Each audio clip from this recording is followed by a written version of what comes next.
Hey guys, how you doing? It's LaQueen. Happy Monday. Today's Monday, August the 10th here.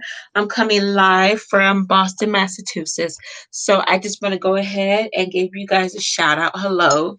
Hello, shout out from Boston, Massachusetts. It's Queen Battle, a battle of first aid responder services. So I just want to go ahead and let you guys know, give you guys a quick shout out. Shout out to my family down home in Louisiana, Texas, Georgia, LA, as well as Florida, Chicago, and New York. Shout out to you guys. I'm live here on Facebook. The sound is good, and I'm live. I'm gonna be live on Facebook as well as here on YouTube. So I just want to go ahead. I got a couple of views. I got like 10 views. I haven't received any money that I've been paid for any of my services this summer, but I'm just working. I'm pretty much just trying to get the dump load of stuff and try to get out there and pretty much do what I can, provide the services that I need in order to get out. So let me go ahead and go live right now um, on my Facebook. Hi guys, how are you doing?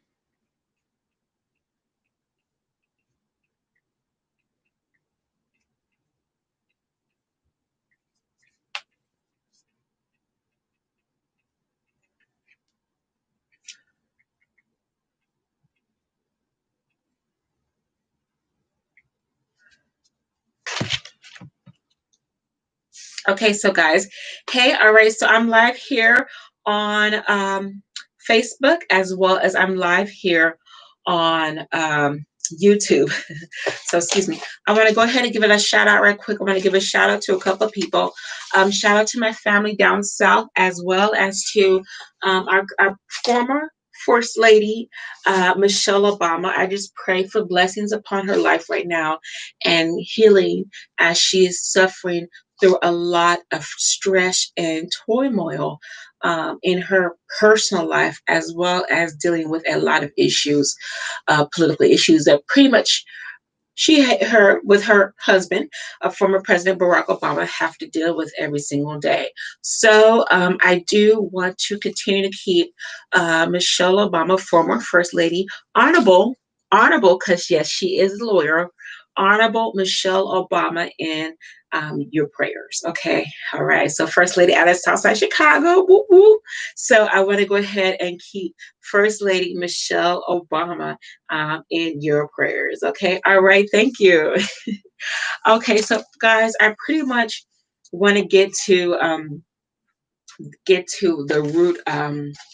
There's a lot of issues going on right now. There's a lot of um, pretty much. There's a lot. How do you say? Uh, there's a difference, as you know, growing up with the boycotts, the Montgomery boycotts, the Alabama boycotts, the civil rights boycotts were a little bit different and had a more positive influence 60 years ago during this civil rights era than they do today due to the Black Lives Matter protests. Now, it's still the same Black community, guys. I want you guys to understand that it's still the same generation. It's still the Black community. It's just still the Black church community that does support Black Lives Matter. It's still the same. It's still the same people. But okay, it's still the same people.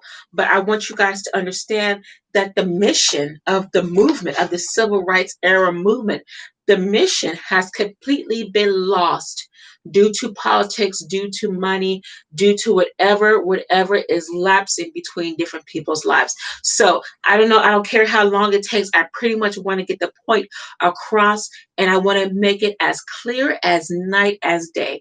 Now everybody knows that I'm a queen pretty much all my life. I usually cater towards older men.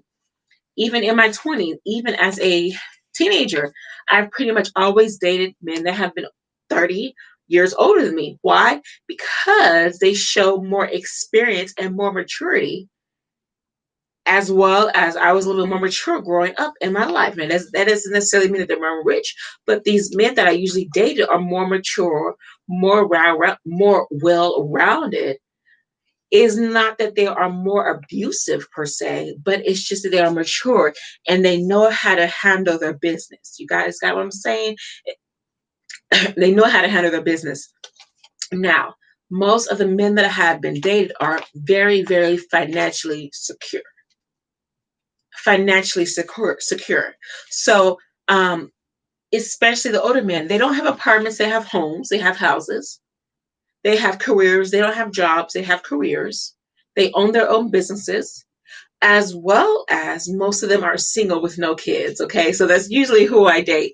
I date men that are older, more mature, have their own homes, have their own businesses, settled down in their careers, and they are usually single with no kids. That's pretty much what my dating game is like. That's pretty much how it's been most of my life. Or if they have kids, it's really not in the picture because they're pretty much already taken care of. So I don't even have to deal with any baby mama's issues. But now, as of late in this new 2019 20 millennial, now there's more issues with young men who are, I'm just very generalizing. You know, I love to generalize it, okay? Now there is more of an instance in the Black community where young men are not able to balance their personal life versus their career. Or what happens is that, especially young Black men, let their personal life overtake their careers. Okay, so say for instance, back in the 50s and the 60s, it really didn't have to do anything with domestic violence. Usually, if there was a problem between a husband and a wife or a man and a woman, it was addressed by the woman and the man's family because there was a tighter unit of people. Okay, so if you were physically violent against a woman during the 50s, you were also physically violent against her family, which now in the Black community and their family will take care of the man. Even in the movies during the 50s, even the movies up into the 80s, what happens if a man abused a woman or if he abused his wife, the family would take care of the man. It happens in the Black community, the Mexican community, and especially the Italian community. People are very, very possessive about their mates. But now, all of a sudden, a lot more of this younger generation. Now, I'm very generalizing. I'm generalizing a lot of stuff. So this is my opinion. This is my personal opinion. This is not my professional opinion because I'm trying to get you guys to understand a little bit more. Okay, now as of the new 2019-2020 era, now a lot more young men are very possessive, have this possessive mentality of their girlfriends, of their mates, partners. They have a possessive mentality where the woman is in his possession and the woman is his money, is his property. The woman is the man's property. But it doesn't have to be like that. Even as 2019, 2020, new millennial, now we have more young men growing up and maturing and looking at their girls as property when it was supposed to be on an equal level. So the girl she works two jobs and the boy sits at home and plays video games or hustles money on the streets. That's just one case. Another case is the young man, he's politically involved in his community, or he's making money in his own business life. He's taking care of his own business, but people don't even know that he has a girlfriend or a wife because he doesn't want to let people know his business. Or in another case where the young man is a part of the church, and so he has to put on a face. Or his parents are wealthy, and so he has to put on a face in front of his family and his community.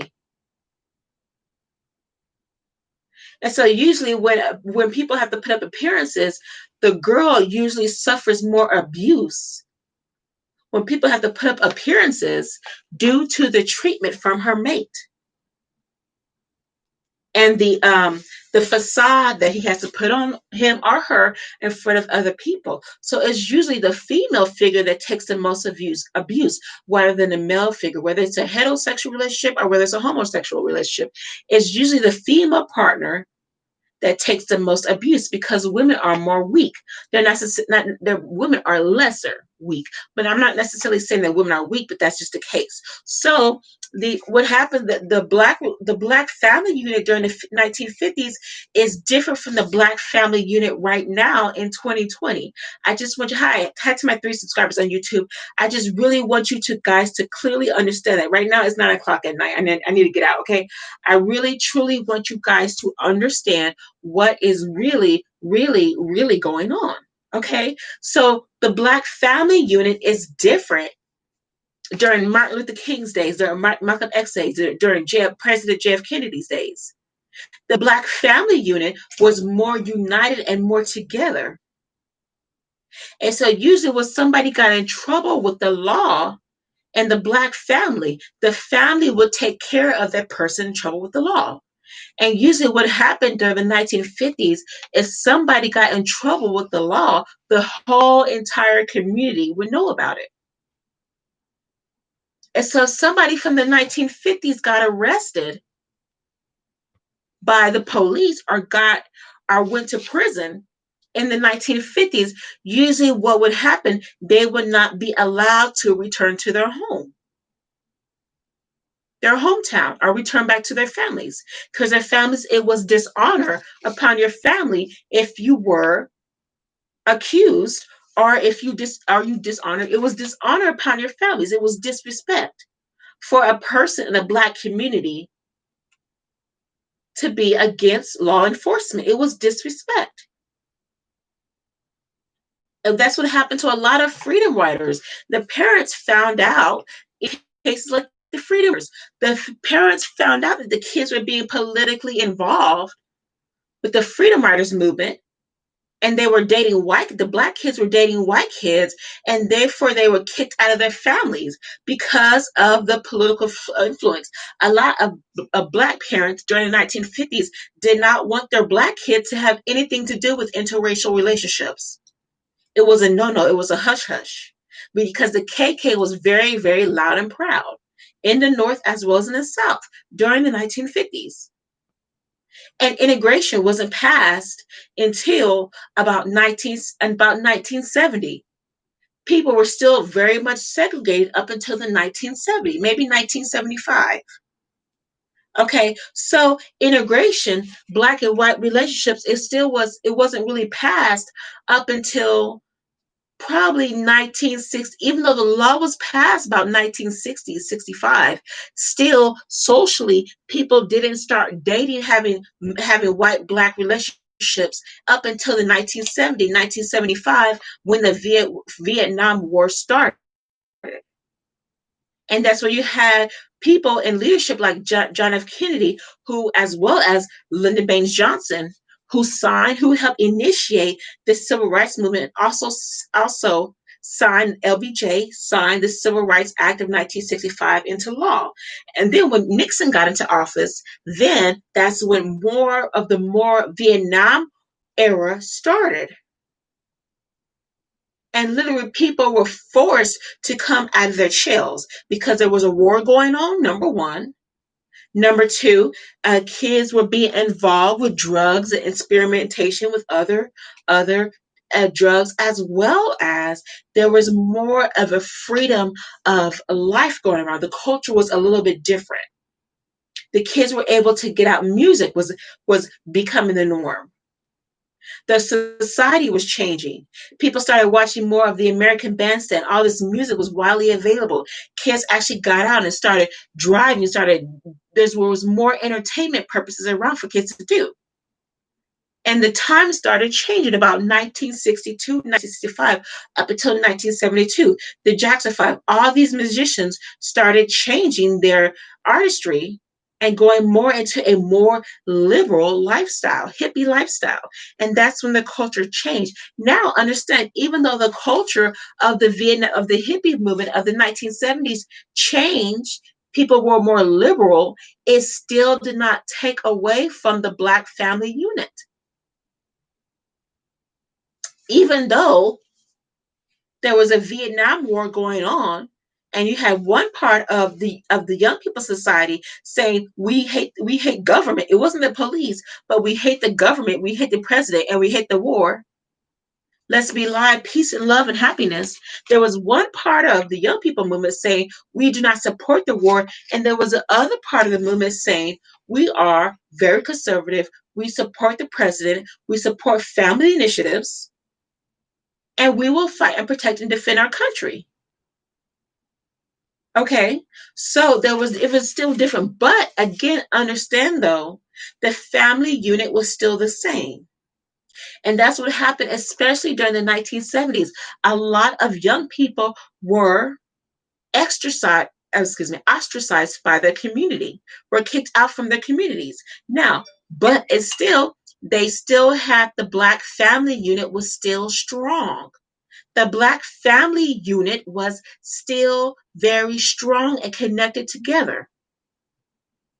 When you had dinner, everybody sat down at the dinner table, not just on a Sunday, but everybody sat down together at the dinner table and actually came together, sat down, relaxed, and ate food and enjoyed company. Now, usually it's like what happened with Marvin Gaye. Marvin Gaye embarrassed his family. He to his father was an embarrassment. So guess what Marvin Gaye's father did? Marvin Gaye's father shot Marvin Gaye because he was an embarrassment. His father was ultra conservative and did not appreciate his son singing secular music. And that was during the late 1970s, early 1980s, when Marvin Gaye got shot by his own father. Marvin Gaye. Now, if anybody doesn't know anything about the black movement, the Black Power movement, anybody knows, everybody, even these young kids today know Marvin Gaye. But when you say Marvin Gaye, they're like, oh yeah. So what's the difference between what happened with Marvin Gaye in the 70s and 80s up until right now with the Black Lives Matter movement? Why are these are Black young people not being punished for their activities against the law? Why is there still looting going on as of August the 10th, 2020 in America, in our nation's capital? Why do we not have this under control? What does that mean? That means the Black family is being split up by a conservative administration. The focus is being taken off of the Black family unit. And if the focus of the administration really was on our health and welfare, as well as conserving our values, our Christian values, it would be completely different. And once you break up that Black family unit of love, of understanding, of respect for our parents, respect for the law, as well as respect for our church and our community, you break up the Black family unit and you break up the community. Because it's usually the Black families that are able to go into the communities, provide our creative abilities, and our intelligent thought. We're usually the Black people are the ones that make changes in their community. It's not really the white population does make more changes, but it's usually when anything happens to a Black or Latino person, that's when the media take notices more. Now, I can understand when a white child dies, but when something happens to a Black person, or when Black people actually come together and protest, then all of a sudden the nationwide media notices it. When Black people actually come together, not when a Black person is just silent by themselves. No, when Black people actually come together as a wholesome unit, then that's when that's when the community takes notice. When Black people are actually in charge of a movement, it's not Black people looking at a white crowd either. It's Black people on top of Black people in the crowd, Black people on the stage, Black police officers guarding us, then that's when our community, then that's when the current political administration takes notice. And usually when Black people, as well as Latino community takes notices, then that's usually when it's a life or death situation for the leader in charge of the movement. Because most of the time, when you're dealing with the Black community, the leaders are willing to sacrifice their lives for the sake of the initiative of the movement. And sometimes jail will not even help. It will not even stop somebody from being from giving their life. And what usually happens, especially with Dr. King, as well as with Malcolm X, as well as with the president of South Africa, Mandela, he was jailed by they were killed and jailed by their own community. Because sometimes, most of the time, the older generation of Black people want things to remain the same. And they are willing to fight and willing to kill and murder just to keep the white man in control. But it's when we have leaders like Dr. Martin Luther King Jr., as well as other leaders of the early civil rights movement, before Dr. King came into existence, that were willing to give their lives for the sake of standing up to the hate groups out there. And it's very sad to say that when our army, our military veterans came back home from overseas during the 1950s and 1970s during Vietnam War, they were not respected by the Black community either. Our Vietnam veterans. And a lot of Vietnam veterans, as well as what Michelle Obama is going through, a lot of Vietnam veterans are still going through extreme schizophrenic depression just from the fact that their country did not respect them and did not treat them with respect for all their time and labor that they gave their lives for overseas in a war-torn country. Where the eyesight of what happened during the Vietnam, some of the media probably didn't even televise at least maybe 20% of what really happened during the Vietnam War. And when our army, our military veterans, our Marines, our Navy men, our Army men and women came back overseas, they did not get respect from the Black community they gave our lives for.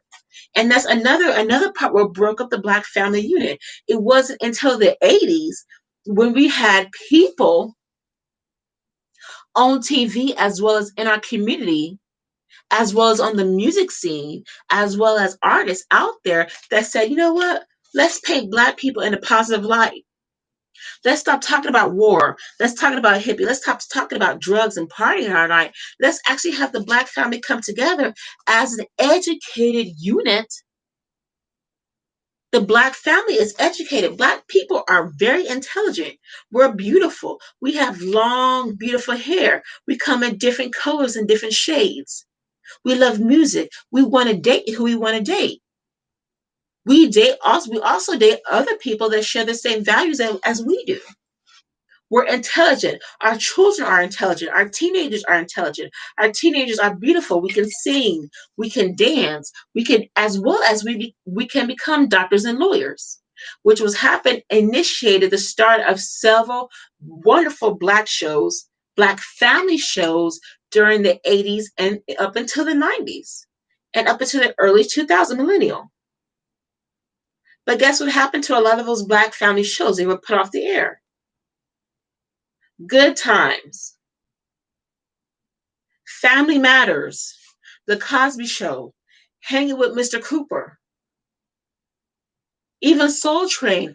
A lot of those good, wholesome TV shows depicted the Black community in a positive light. That yes, we are more than just how society dictates us to be.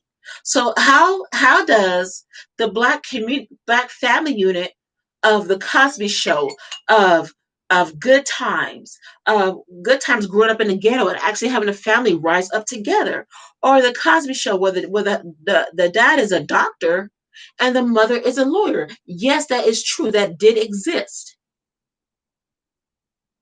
Or Family Matters where the husband is a cop and the mother is a lawyer. So what happened to that family unit during the 80s and 90s and right now up until 2020, new decade, a new millennium, where everybody looks at the black family unit and they make jokes and laugh. Oh, well, here comes the black husband, the black dad unit in the family, and he comes straight from work. And guess what? The family laughs at him, laughs at his pain and misery.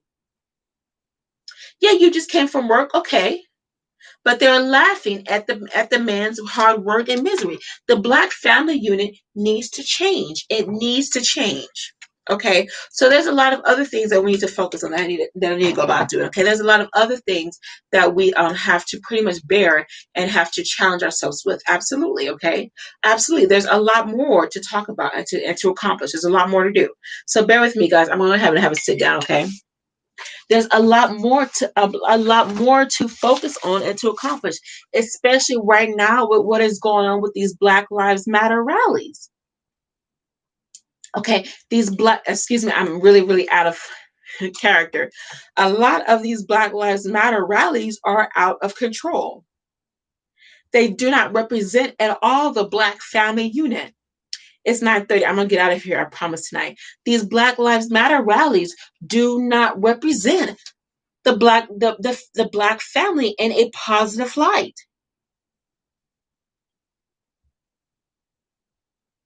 They do not represent. What I'm trying to say is, when you look at these Black Lives Matter, you see, okay, you see a black man or a black woman just got killed. Yes, but at the same time, though, what we should see is we should see, okay, you know what? The Black Lives Matter movement should actually have start initiating scholarships. Do you hear that these Black Lives Matter rallies have all these people together and all this money from city to city all across the United States? Do you hear them talking about school scholarships?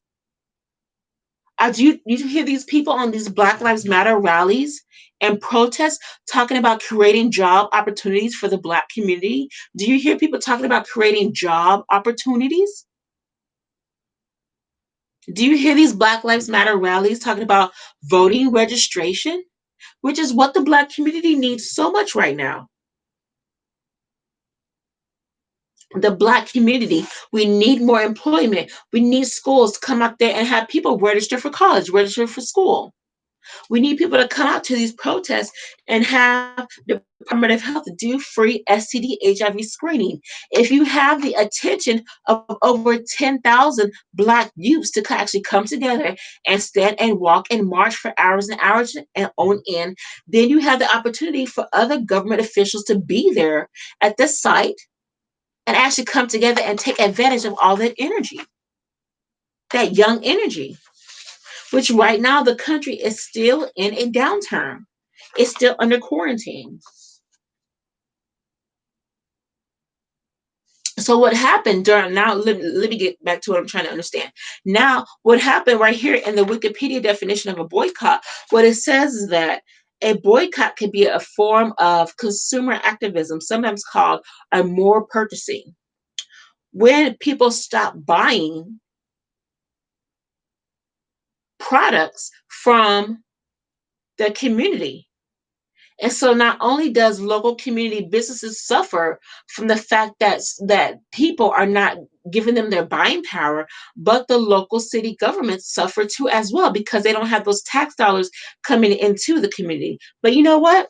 It's not like that. What is happening right now, actually, a lot of these white owners and these white businesses, as well as black businesses, already been through this before. They're in the 1950s. A lot of these people that are born up their businesses are old. They're over 56 years. They already know what's going to happen. We are not going to let you guys boycott. We are not going to even give you guys the opportunity to boycott. What are we going to do? Instead of boycott, we're going to board up. So we are not even going to give the black community a single chance or a single opportunity for these young black kids to actually sit down and think. Instead of looting, we can actually, instead of stealing product, we can actually stop buying the product. And that will even hurt more than stealing the product. So instead of boycotting, a lot of these business owners are boarding up. And they don't want, because a lot of these black kids, they don't read, or they don't know, or they don't watch the History Channel, or they're busy with other things they want to do. They're busy hustling. And you don't know your history until you actually experience it and go through the same thing over and over and over and over again. So right here it says, continue on. Right here, during the 1880s, there was a man called, in Ireland, they had a land war. And what happened in 1880, this guy, he was boycotted, attempted to, if he, this gentleman, then in Ireland in the 1880s, okay, boycott, then attempted to, let me see, one second. So the word boycott derives from an Irishman called Captain Charles Boycott, the land agent of an absentee landlord, Lord Ernie, who lived in Low Mask House near Ballamore in Ireland, who was the subject to social ostracism organized by the Irish Land League in the 1880s. Now, they said that the food harvest had been poor that year. So what happened is the people were not able to produce a harvest, and Lord Ernie offered his tenants a 10% reduction in their rents. So you guys are not able to produce, but we're going to give you 10% off your rent. In September of that year, protesting tenants demanded a 25% reduction, which the landlord refused. Then Captain Charles Boycott attempted to evict 11 tenants from his land. In a speech in Ennis prior to the events in Low Mass, proposed that when dealing with tenants who take farms where another tenant was evicted, rather than resorting to violence, everybody in the locality should shun them.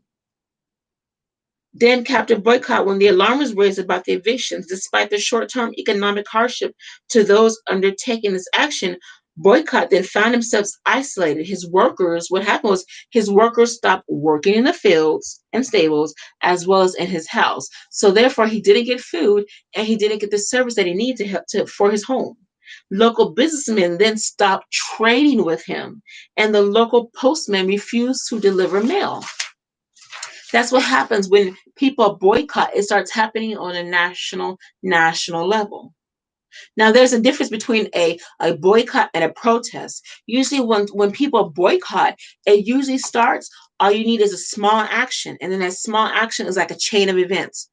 It's like a continual flow. It's the flow doesn't stop. It's not that it happens in one city and then the same kids go to another city, and those same kids go to another city to start some mess, and those same kids go to another country to start some mess. It's like the same kids go in groups and groups and groups, and pretty much all they do for the past 8 years is the same group of kids, but they're older now, and they're actually going from city to city because they got a whole bunch of time in their hands. And how you know they're the same kids? Because they don't have a job, that they dress the same, they wear the same, and most of the time they have mental health disorders, or they are not.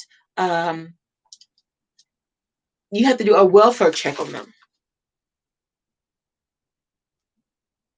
They go from city to city, from state to state. You will find the same people, the same faces. One face will be in Atlanta, and then the face will be in Minnesota, Minneapolis, Minnesota, and then you see the same person in New York, and then 2 weeks later you'll see the same person in Los Angeles.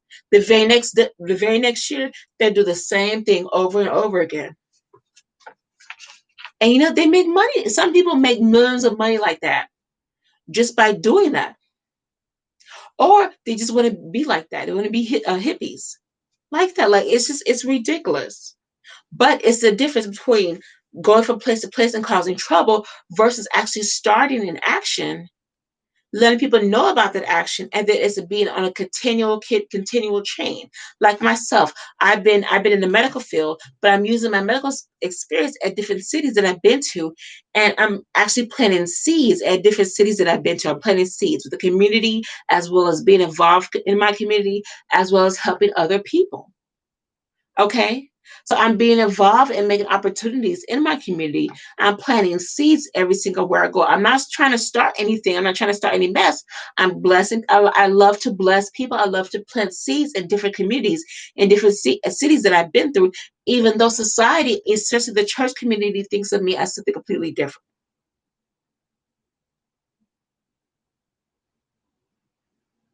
So I love to give back and help others in return.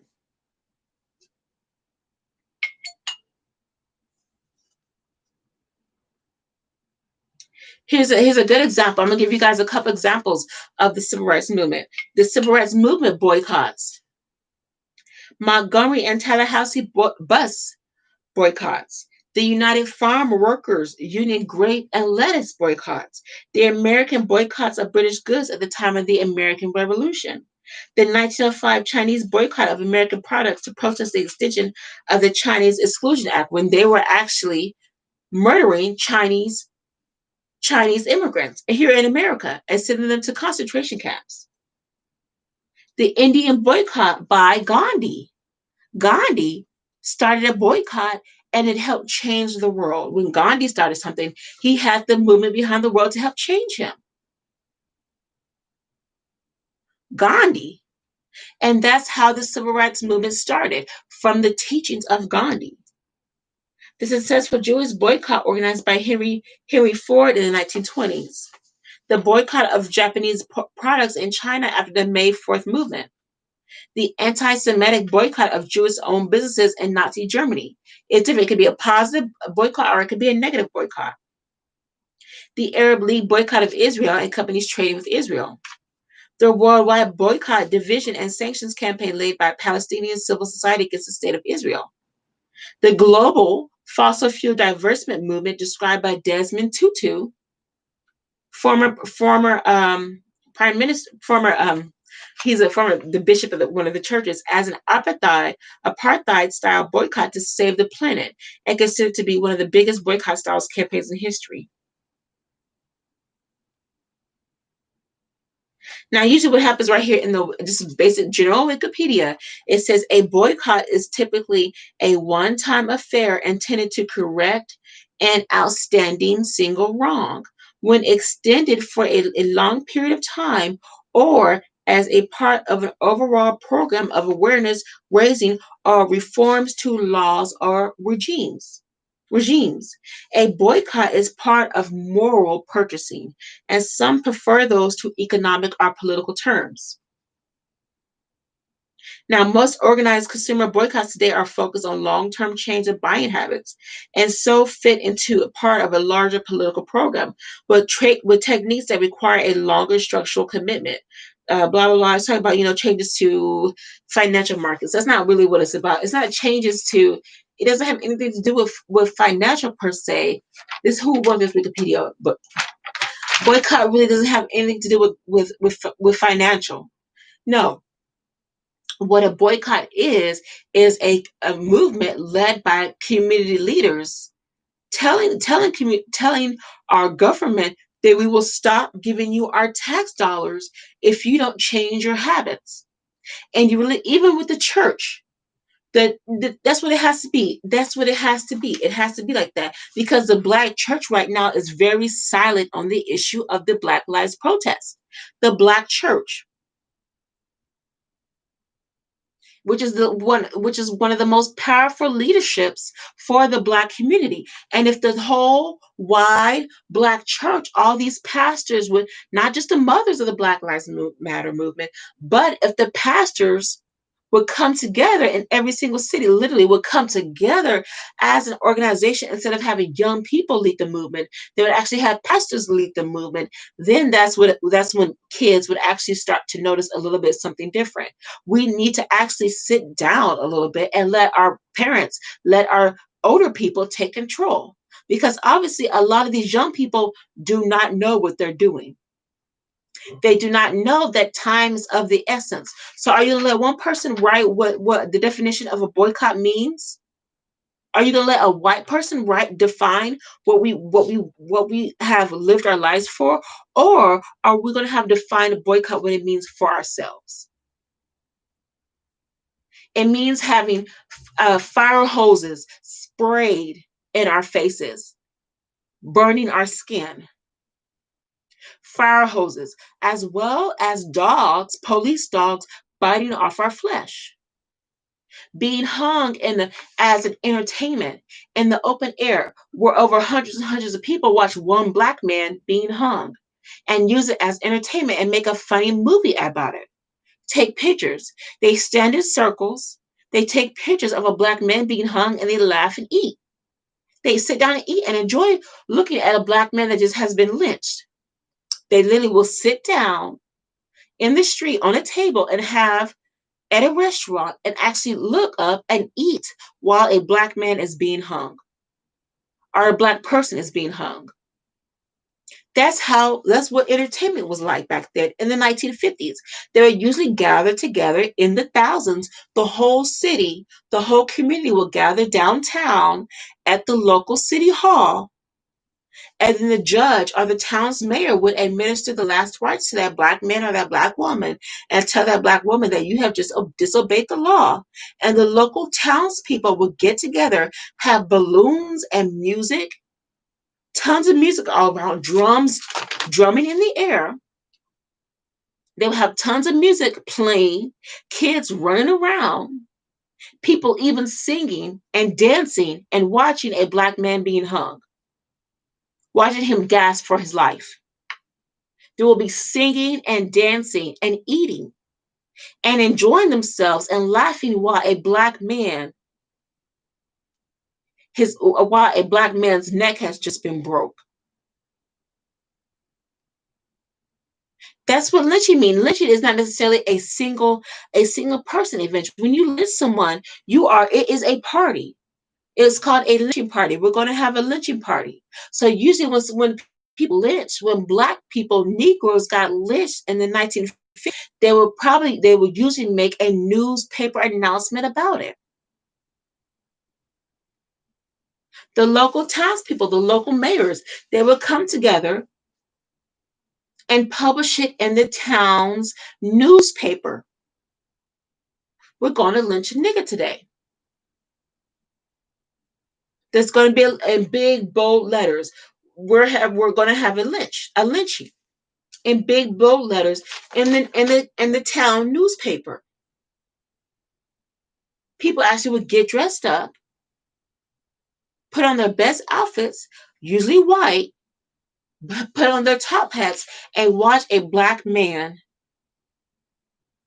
neck being hung from the street. Now, if you thought that the Black Lives Matter movement really thought about it, that was still going on today, we will be fighting a little bit more for still lynching people more than just a person being shot in open air by police. We would actually think more and consider lynching more and give more focus to that, which the NAACP does, rather than just somebody shoot a social media video on air and recorded somebody, people standing around while they watch a black person being assaulted by police. But we don't talk about lynching because it's a no-no. It's ostracized. But you know what? Lynching is still existing and people are still throwing parties. It's still existing in 2020. Yes, it is.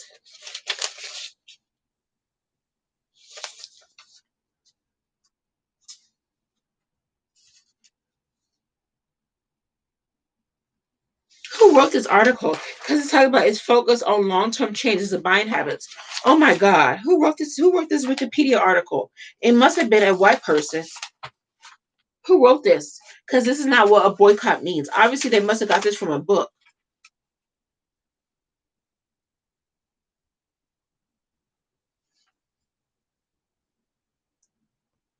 And that's what I love about Wikipedia, because you can change it. You can edit it. You don't have to apply it as law. That's what I love about Wikipedia. You can edit anything with Wikipedia. People won't even know about it. You just have to take it for what it is, Wikipedia. They got a lot of words, but this is a lot of lies. This is a lot of lies. You have to be very careful about what you read on the internet. even if it's authorized source, because somebody that actually experienced what really happened in the 1950s knows the difference between a lie and a truth. And if this is being propagated on the internet to young kids and young teenagers, obviously they don't understand what was really going on. And a lot of kids, as well as white kids and black kids, have some of them, as well as a large population of them, have that mentality where they say, if I wasn't there, it didn't exist. A lot of young people, yes, thank you. Gandhi made the British leave India from general strikes and boycotts of British goods. Yes, Gandhi, thank you on my YouTube. Thank you, Michael Bruce. Gandhi was a great example of leadership, which we are lacking today, where people will actually come together, and people, they don't have to be rich, but he can still have the same relationship with a rich person as he does a person of his different creed and culture in India. And the caste system is way worse in India than it is here in the United States. Because at least here in the United States, we're given the opportunity to change our lives. We could join the military, we can go to school and change our lives. But in India, if you are in a case in India, you are in that case for life. There's no way you can escape from your case. You can go to school, but you're still going to marry a poor man who is agreed upon you by your mother or your father or your grandparents.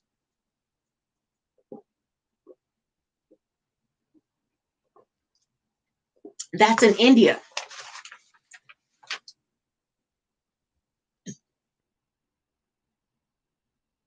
Or if you are in a relationship with somebody and they're of a different case and it is exposed, that person can kill you in India because it's disrespect to culture. A culture is major, major influence in India. Cultural acceptance. So a lot of Indians are Muslim, as well as a lot of Indians are Christian and of different faiths. And if you disrespect the community, if you disrespect the family in India, you can be put under what happens a lot in Muslim countries, that young person can be put under community law or Sharia law, where they can be killed from disrespecting the family. And the community, the judges and lawyers won't care about it at all. They just say, oh, it's a family matter. We have it under control. That's India. And it still happens in the United States today. But that's what happens in modern day India. Even China. If you're in a case, you're in a case for life, and you cannot escape your case.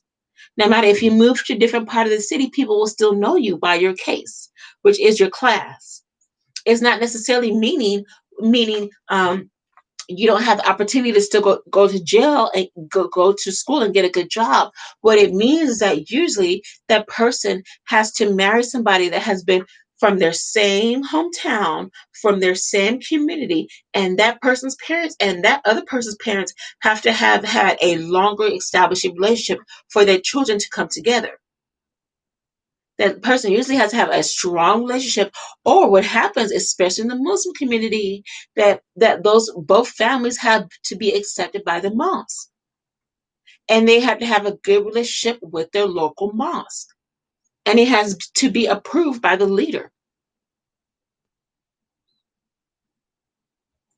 If it's not approved by the leader of the mosque, by the whoever's in charge, by the community leader, then the marriage will not be accepted and it will not be valid. And that's when they start doing bride kidnapping, as well as a lot of other illegal things to get their family unit together. So there's a lot of other issues that need to be addressed as well. Okay, but again, understand though, the cultural norms are different here in America as well as in different parts of the world. Now, here's a Wikipedia. It's talking about a protest is a public expression of objection, disapproval, or dissent towards an idea or action, typically a political one. Protests can take different forms, from individual statements to mass demonstrations. Protesters may organize a protest as a way of publicly making their opinions heard in an attempt to influence public opinion or government policy, or they may undertake direct action in an attempt to enact desire changes themselves. Okay, so whoever wrote this is a young person too. They don't understand. They don't understand what this is about. No, no, no. No, no, no, no, no, no. This is a young person who wrote this. Oh my God. Here it is. Well, they give some good examples of a protest. The Northern Europe in the early 16th century, the Protestant Reformation. No, no. Is this really Wikipedia? Is this really Wikipedia? No, no, no, no, no, no, no, no, no. It's talking about the Protestant Reformation in in England in the early 1600s. No, no, no, no. That's not a good example. How about the American Revolution? No, that's not a good example of a protest either. How about the Pennsylvania Mutiny of 1783? That's not a good example. How about the French Revolution? That's not a good example either. How about the Haitian Revolution? That's not a good example of a protest either.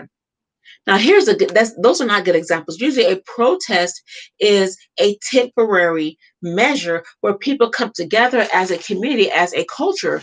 Usually, protests usually have to deal with people of the same culture.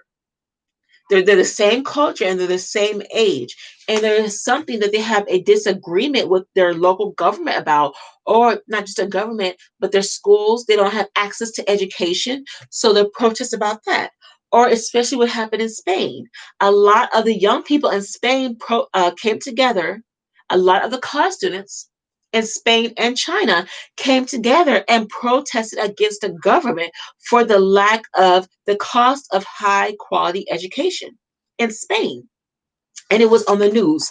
Students in Spain were actually protesting that they did not have um, that their education was extremely high for the cost of education, as well as the Vietnam War movement, the protests during the Vietnam movements. You had small protests led by different communities that overall led to a revolution, a political revolution, which changed the public's and the government's view towards how to treat our veterans during the Vietnam War, or to initiate stopping certain trying to get a president kicked out of office. Usually, when you have a boycott, there's a mission behind a boycott. But if you have a protest, it's just a temporary solution. You usually have to turn a protest, usually happens at different times. But protest is just temporary. What needs to happen is it actually needs to be legislative action instead of having a whole group of people come together for a couple hours or for a couple of days and stand around and yell and scream all day. No, no, no, no, no. We actually need for the whole entire community to come together and actually to stop and actually stop doing what they're doing. And when people stop doing in their normal lives, stop even just the action of doing no action is a boycott. Right, that is the action of doing nothing is action in itself. So usually when you're in protest, you're moving. Or some people can have a protest where they are protesting against treatment, which what happens in a lot of prisons. A lot of prisoners stop eating because they do not accept the treatment from the prison officials. So they protested against brutality, against mistreatment. And so what will happen is that they will stop eating. They will have starvation, initiate starvation. I will starve myself and I will protest against the way that our prisons are treating us as prisoners. Okay, that's one. But again, understand it. That other method of protest by a single person, a single protest, is still a temporary solution. It is still a temporary solution. When a boycott happens, then what happens with a boycott? The group, the community, create action where they actually stop an action from happening. They stop doing the norms. And just by doing nothing creates change in your society. That's why Dr. Martin Luther King, as he got the foundation of boycotts from Muhammad Gandhi, which created Muhammad Gandhi created the salt boycott, where he actually stopped his community stopped buying salt, getting taxed by the British for the salt. It's a little bit something like that, okay? But just a boycott usually stops a normal action. And usually what happens, again, understand what it is, a lot of these hate groups want things to remain the same.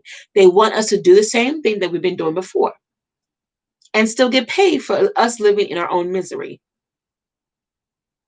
Us as a Black community living in a dumb and blinded world.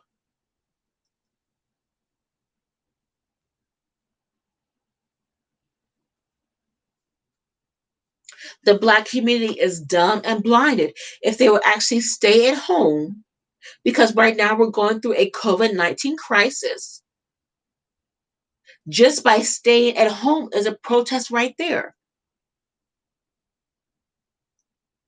Where is the NAACP? How come the NAACP is not involved in this Black Lives Matter movement? It should be the NAACP taking over, but it's not. Because the NAACP doesn't have authority of a whole bunch of young people looting and going around the whole entire United States causing trouble. What is the NAACP going to do? What kind of laws is the NAACP going to help change against some radical criminal activity?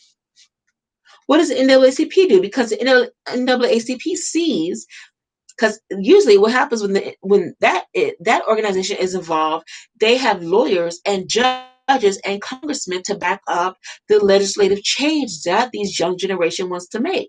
But they can't do anything. The end of the National Association for the Advancement of Colored People cannot help the Black Lives Matter movement because these young kids will not stop looting. They will not stop the harassment. They know, yeah, more Black people are being killed, absolutely. But you've got to remain calm. You've got to learn how to control yourself. You've still got to have respect for authority. The community cannot help you if you will not help yourself. Okay? That's how the NAACP was created.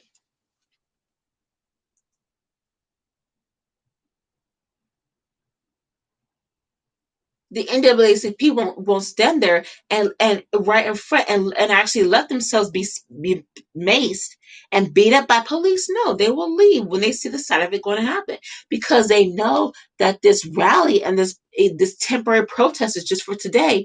24 hours later, all these kids will be gone and going back about their business and going back to next day they'll be shopping in the streets and won't even think about what happened. These kids will literally go back to doing what they usually do. They go back to the mall, they go back to shopping, okay, and forget whatever happened before. It is literally like the next day they'll be out and protesting for hours and hours and hours at a Black Lives Matter rally. Or what will happen is the very next day they will be in the mall with tons of bags of products, or they'll be getting their hair done, or they'll be going with their friends walking down the street and figuring out what is going on. We want to start some more trouble.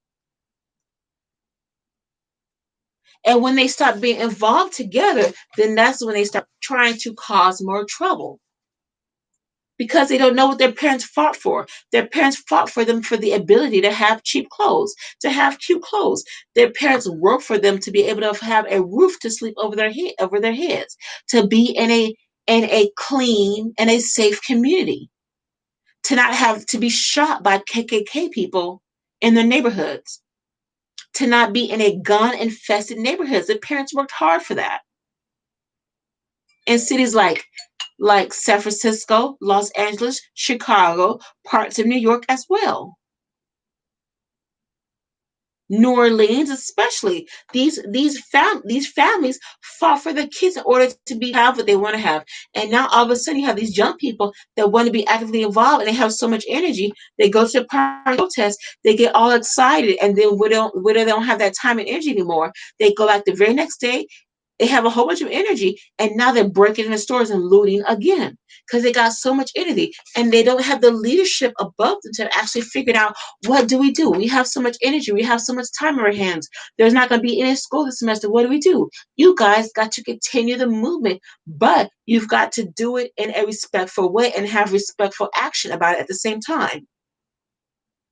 If you want to continue this Black Lives Matter movement, and you know these people that have died in an unjust way, you've got to go to your Congress people. And in order to get access to your Congress people, you've got to have a clean record. Or you've got to actually go to the building and actually be able to respect the building and respect the people in the building. They don't want you going to Congress or meeting a congressman any disrespectful manner, or you will be, you know what I'm saying? You know, they don't want you to go up to somebody of leadership and authority and meet them in a disrespectful manner and be cursing to a person in leadership and charge who can have you and your whole family jailed.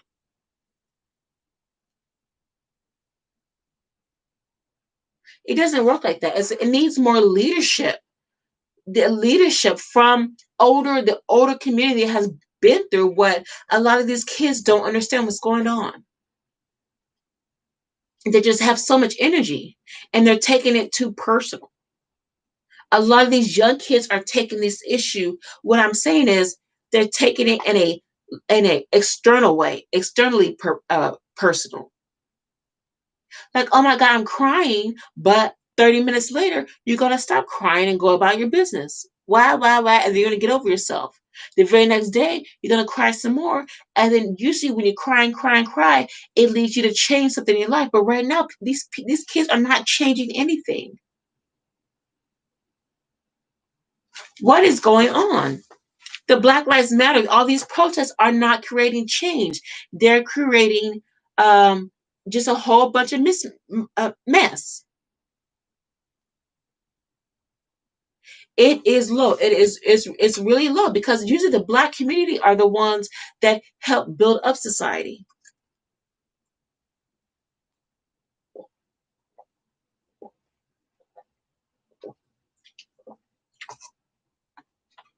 And actually regards the Black community during the 19s and the 50s, especially during the 50s and the 60s, when you went to a black side of town where you had a lot of families together, usually what would happen if you went to the Black side of the town, if you were a single person or a mother with 2 or 3 kids and you went to the Black side of town, you had the segregated white side of town and the segregated black side of town, especially in the South or in New York and Chicago. If you were a single mother with 3 kids, or if you were a single woman, a single person coming back from the military, and you went to the segregated Black side of town, you walk straight through the streets. Usually somebody on that Black side of town will automatically see you, talk to you for a little bit, and you'll be able to get every single need met that you needed. Hey man, I just came back from war. I just came back from Vietnam. I just came back from Kuwait. Really, honey? Why don't you come over for dinner and have dinner and sleep over and we'll talk with you. We'll try to get you connected with somebody. That's what happened there in the 1950s and 1960s. Or you have a mother with 6 kids, with a couple kids, a single mother with a couple kids. She went down south to the Black community, which has been in a lot of movies. This mother with 3 kids, where the kids were dark skinned or light skinned, but they moved to a different city. They were at the job and they just wanted a little bit of help. And here comes a Black family that sees a Black single mother with 3 kids. The Black family at the train station asks the mother, hey, honey, what's going on? How can we help you? Don't get, no, my Facebook, here we go again. Because pretty much you guys already know what I'm talking about. You guys pretty much already know where I'm going.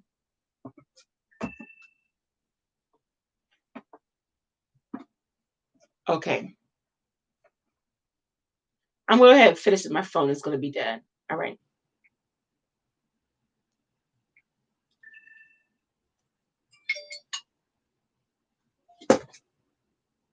Is this 100%? Okay, I'm going to go to it's 10 o'clock right now. Okay.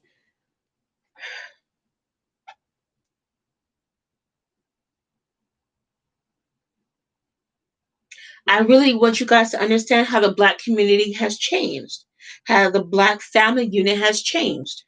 Give me a minute. I'm gonna go back to my Facebook.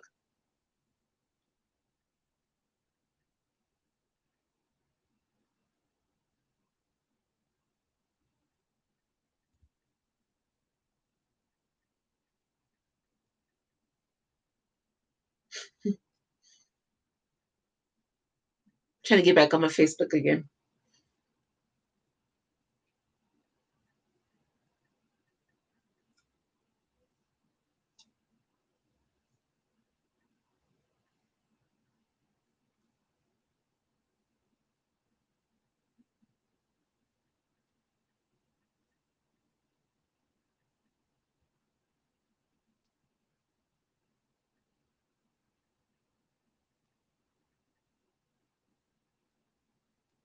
Okay, there you go. I'm on my. Oh, I'm so. I need to take off these glasses.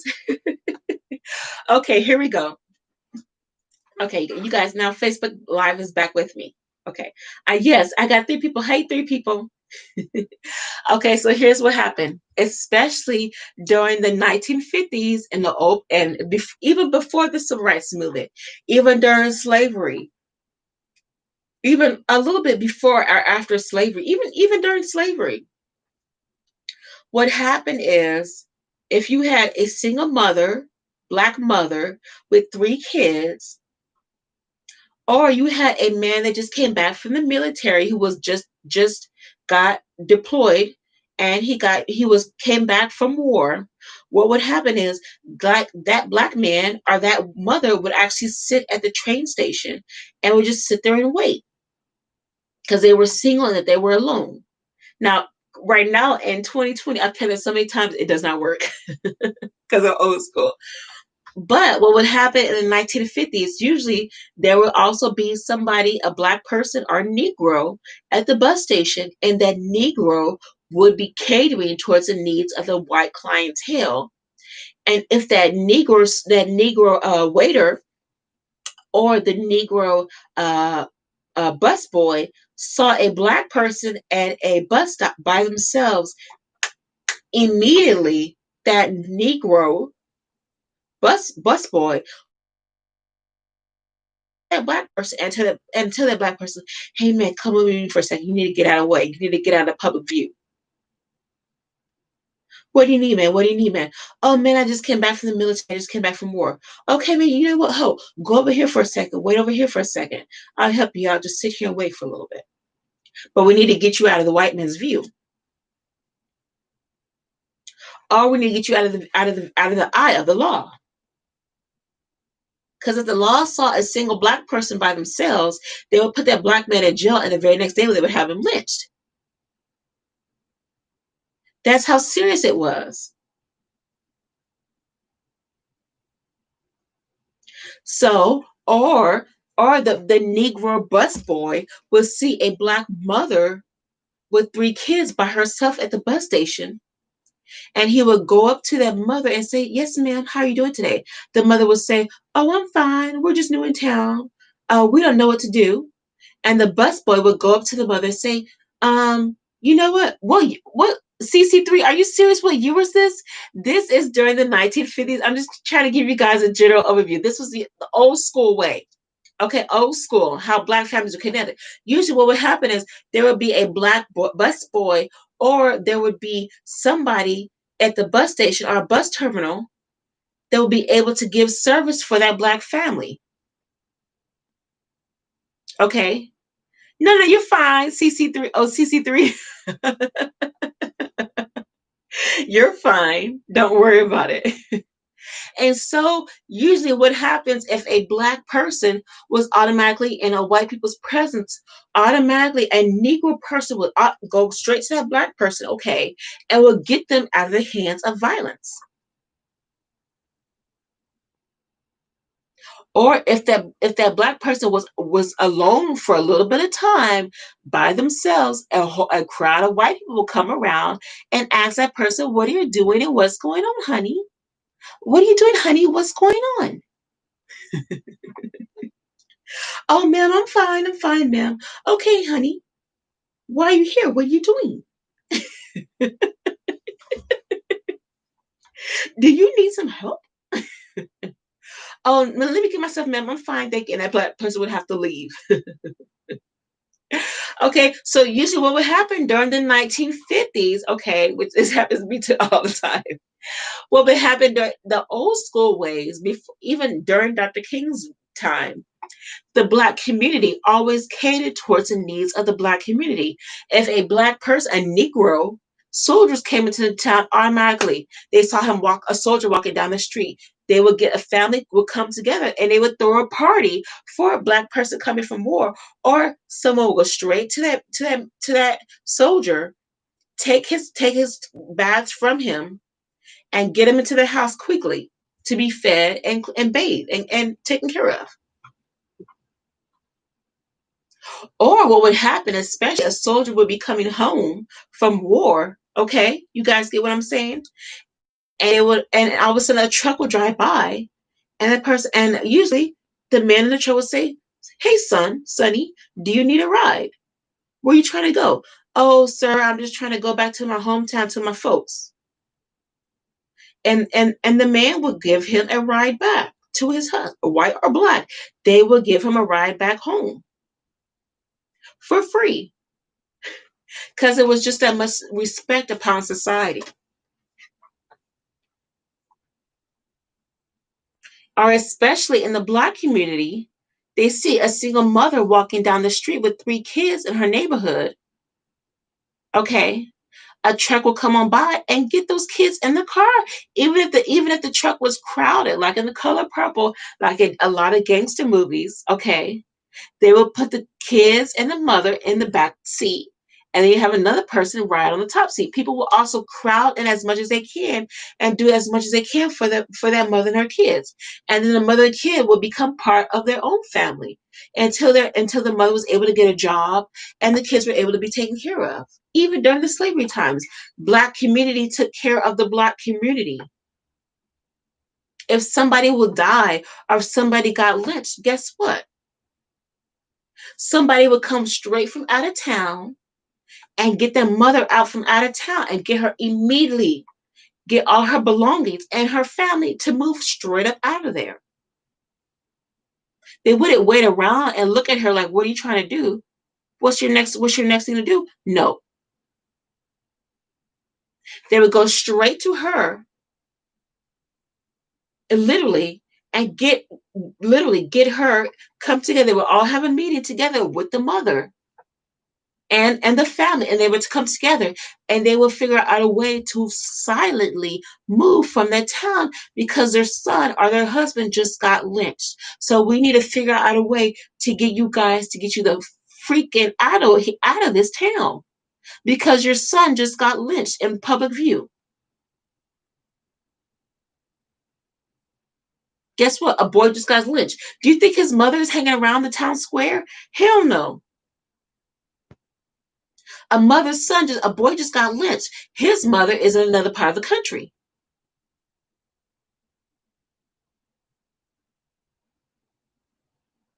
Do you think she's still working for the same white folks? No. Even white folks during the 1950s knew better than that.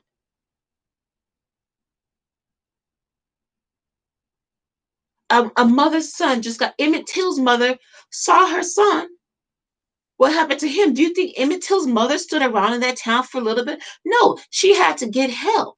And she had to get help. And first of all, she had to move out of there and then go to a completely different city to get help from the NAACP for them to actually help her get her son's dead body out of the water a couple of weeks later, a couple of days, a couple of weeks later, after her son was brutally murdered and killed by white townspeople. Emmett Till.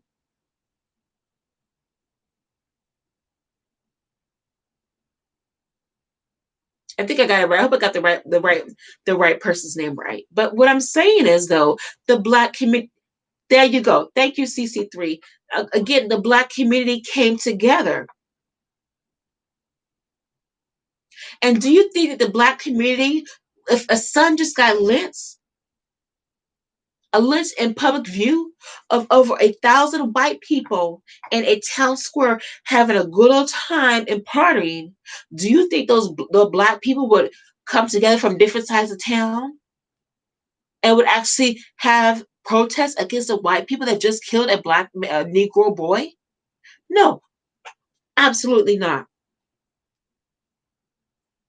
Even in the 60s and the 70s, absolutely not.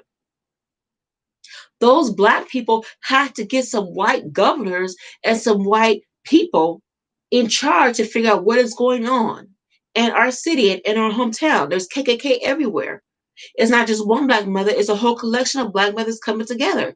And they literally, most of the time, these black mothers whose sons and husbands got lynched, they literally had to go either out of the country or they literally had to go and provide some kind of service to a rich white person or provide some to get some kind of attention for some help. And literally, most of the times they didn't know what to do. So they pretty much were desperate. Where are you? I'm in Boston, of course.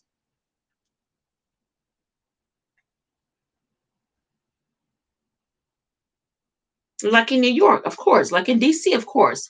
Like in South and North Carolina, of course. KKK is still rampant.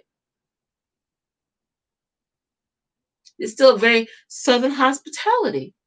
It's very Southern hospitality. I don't know they were around anymore. Oh, yeah. Because there's more art left in alt right. If you have hate groups, still German Nazi hate groups from young kids, yeah. Oh, yeah. Absolutely. They're still existent today. Mhm.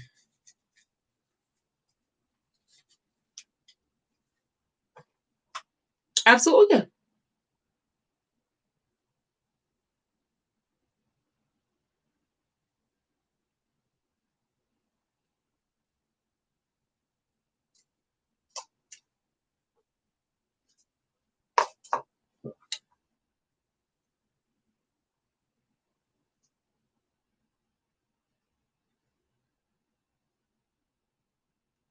Uh-huh. Michael Brown was a good shooting. How do I know?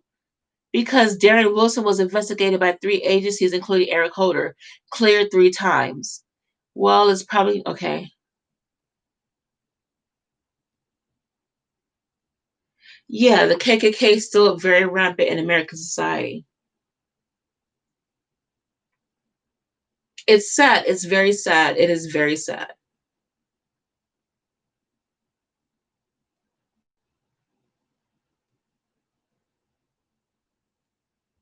But a lot of times now in the new modern day internet era, what will happen if a black person has been shot by police or by another gang person in the community, what will happen is that the mothers cannot do anything about it because they do not have support or their whole community, the black community is turned one family against another family. My family looks better than you. I'm better than you. I'm richer than you. My hair is longer than you. Or I know this person. Or I have this. I'm better than you. No, darling, the KK is minuscule. They lost support when they killed the three black girls in the church shooting. Yeah, you know what? Well, you can believe that CC3 if you want to, but obviously, bite me. No, bite me, bite me. No, honey. I think you're a little bit naive. I don't mind the comments don't bother me. I was applying to no, no, no, no, no. Thank you, CC3. Thank you, bite me. No, the comments don't bother me a bit. Yeah, exactly. No, you go ahead, reply, be nice, be cordial. I completely understand it. But guys, listen, it doesn't bother me because I pretty much have been through it. Okay, my family's down south. I'm here up north. It doesn't bother me. That Mason Dixon line still exists. In fact, Trump is actually holding his convention in North Carolina. The Mason Dixon line is right near Virginia and DC, the Maryland and Virginia border. So actually, when you think about it, Washington D.C. is still in the South. Washington D.C. is not in the North. It's still a Southern state. So if the KKK wanted to come to Washington D.C. and take over, they could easily do it. The Mason Dixon line doesn't really start up until Virginia, Maryland, and then you right there you hit Pennsylvania and you hit Massachusetts. West Virginia, Jersey, New York, Massachusetts, Pennsylvania. So yeah, the Mason-Dixon line does exist. When will you walk off the Democratic porch? You know what? Okay, so let me put it back more conservative for you. Put it back more Republican for you. Let me guys make it a little bit more conservative. I can make it more conservative. This is a great talk. Let me guys make it a little bit more for you. It doesn't really matter if you're black or white conservative. Let me just make it a little bit more for you guys to actually understand a little bit more. Okay, so let me think. I really want you guys to understand it. Okay.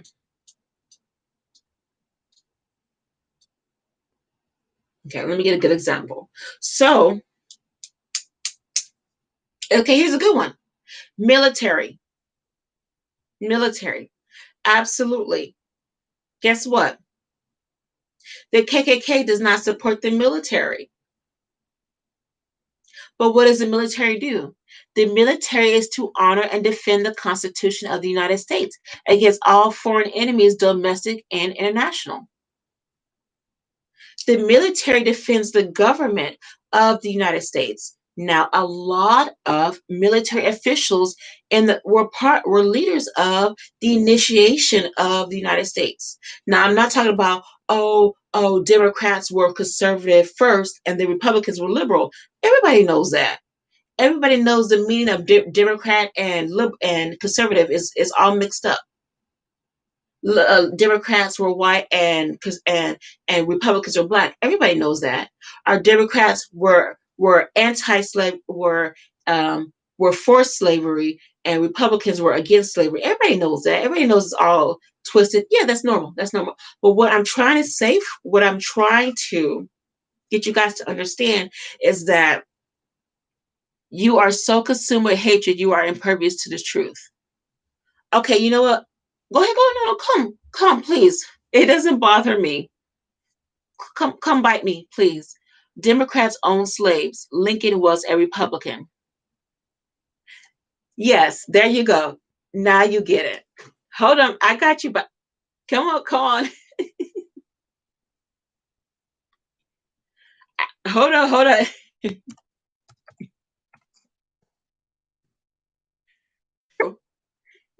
True. I got you. Hold up. What else? Come on. What else? What else? Bite me. What else? Come on. It doesn't bother me. Come on.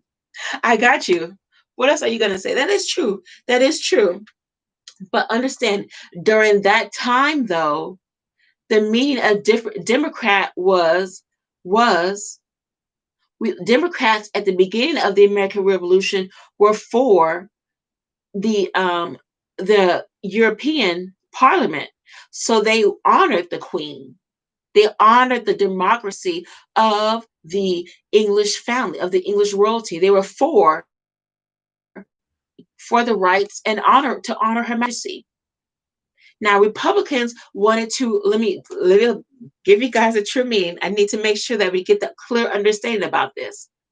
There was no switch. Yes, there was. Yes, there was a switch between the meaning of Democrat and Republican.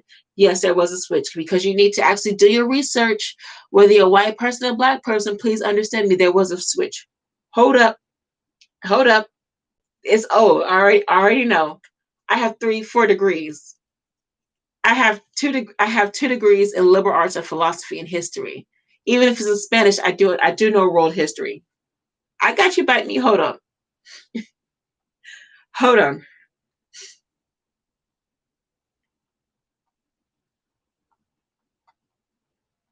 I got you. Hold up. I'm here in my office. Hold up.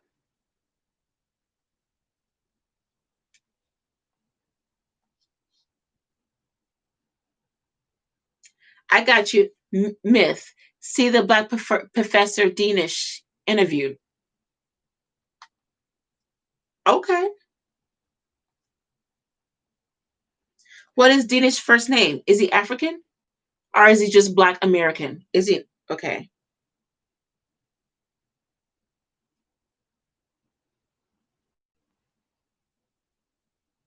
Now, here we go. Now, the meaning of Democrat was for the French democracy during the 1790s. So when you talk about Democrat, you're talking about the French Revolution. You're not talking about the English monarchy. You're talking about the revolution of the French, which the French wanted to revolt against England and her king. Hold up. You have a Democrat and you have a Republican.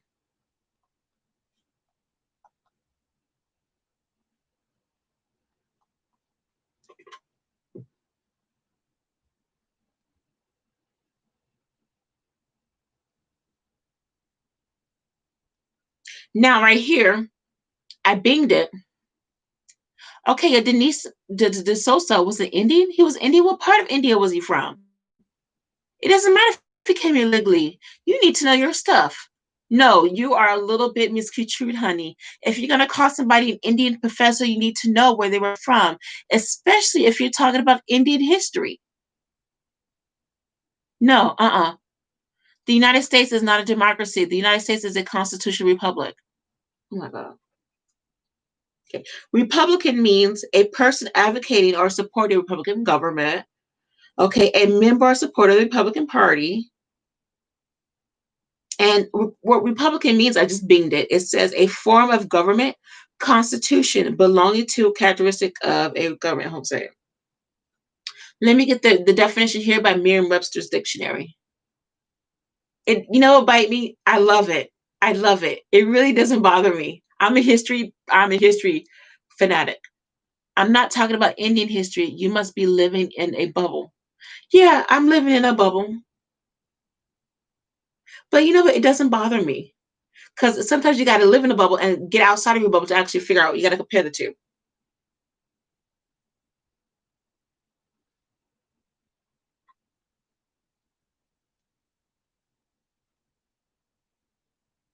Here we go.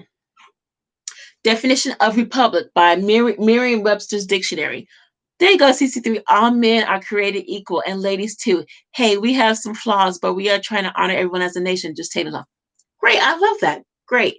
Okay, here it goes, right here. Republican by Merriam-Webster's dictionary. Okay, is belonging or appropriate to one living in or supporting a republic. Of relating to or constituting the one of the two major political parties evolving in the US in the mid 19th century that is usually primarily associated with business, financial, and some agricultural interest, and is held to favor a restricted government role in economic life. Okay, so pretty much if you were Republican, you were for the Republic, which means that you were against Her Majesty. As well, that could be the same thing as liberal and but hold on a second. But hold on a second.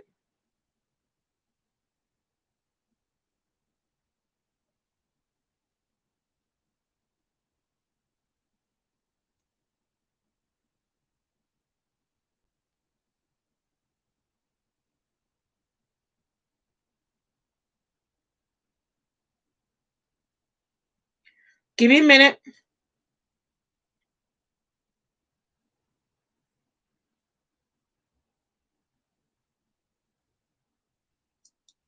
Okay. There we go. A person who favors a form of government having elected representatives. You believe in the Republic. Okay. A member of the Republican Party, being a form of government having elected representatives, relating to a major political party that is associated with business interests and favors a limited role in government in economic matters, which is good. That means they don't want government involvement. A state in which the supreme power rests in the body of citizens entitled to vote and is exercised by representatives chosen directly or indirectly by them. Mm-mm, mm-mm. No. Do you know what definition you just gave me? You gave me the definition of democracy. Not a Democrat, not a Democrat. You just gave me the definition of a democracy, of a state. You just gave me the definition of a government, of a democracy. The synonyms of democracy and the synonyms of government are one and the same, as well as a Republican because they're all want for access to government. Okay, now you have to think about it in old times. Like I said, people now you got to think about it in old times. Okay, during the times I can't read. I can't read. Oh, I can't read.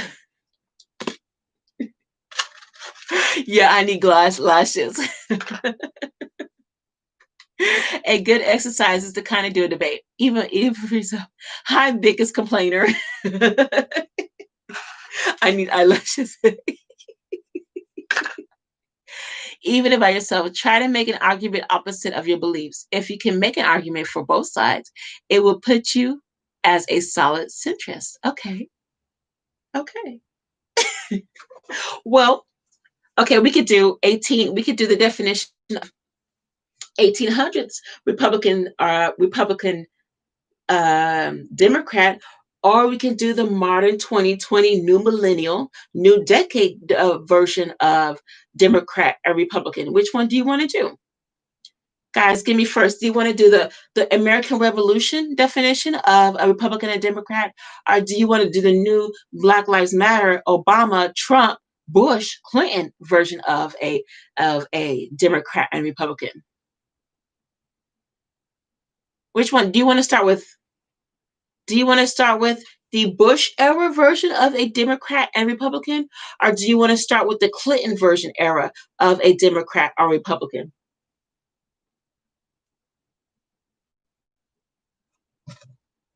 Which one do you want to start with? Which president do you want to start with?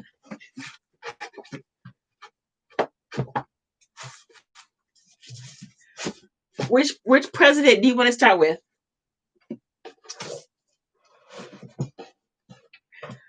Which one? Obama is a Marxist? You know what? Karl Marx actually was a great philosopher. Karl Marx was Karl Marx as well as Ayn Rand.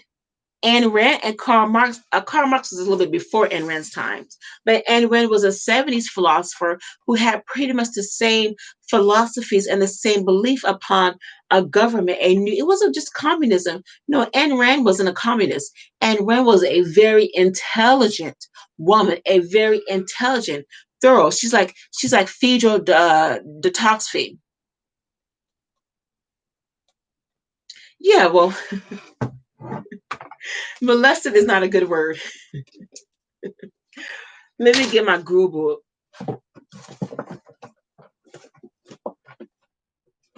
Absolutely. So where do you want to go? Where do you want to go? Let me get my good book. Hold up. It doesn't bother me at all.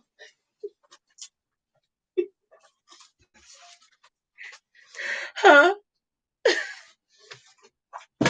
It's 10 o'clock. Okay. Oh Lord.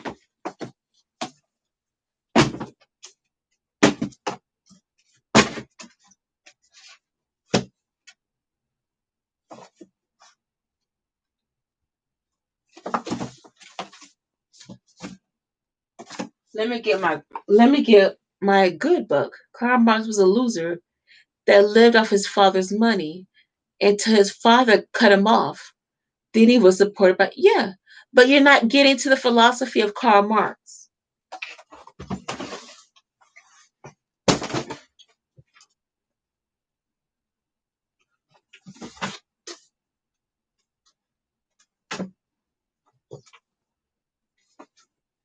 You're not getting to the real history behind Karl Marx. Come on now. Marx was a dreamer with flawed ideals. There you go. But at the same time, he had flawed ideals, but he was able to create a change in the Russian government society, which came about the Communist Revolution and the Russian Revolution as well. True libertarians are even voting Trump. I knew you were talking about libertarians. No, I think you got the meaning behind libertarian a little bit misconstrued too. Libertarians are independent. That means they can go both ways. They're more Green Party candidates too. The Green Party candidate instead of libertarian. I got some good books right here. How to Win It by Gail Reeves. The War Against Terrorism. And how did that whole Russian thing? Are you talking about Karl Marx? How about Fyodor Dostoevsky? Huh? How about Fyodor Dostoevsky? I'm on my YouTube. How about Fyodor Dostoevsky as well? What is this? What is it talking about? Can we get this lady? Hold on for a second.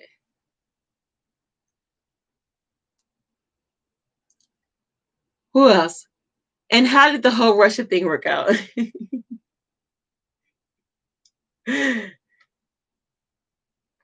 Absolutely. How did Dostoevsky die? Fyodor Dostoevsky, I think he committed suicide, or he was like in a country town, and he. Let me see how. Oh, he's a great. He wrote Anna Karenina.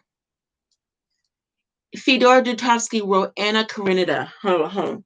If you guys are such big buffs, I know you guys have read Anna Karenina.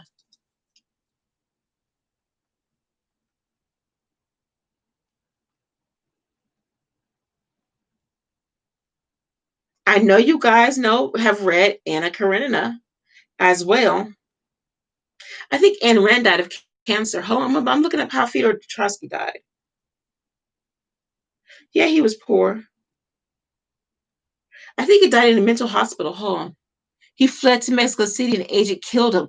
That's right, because he was ostracized by his government. That's right.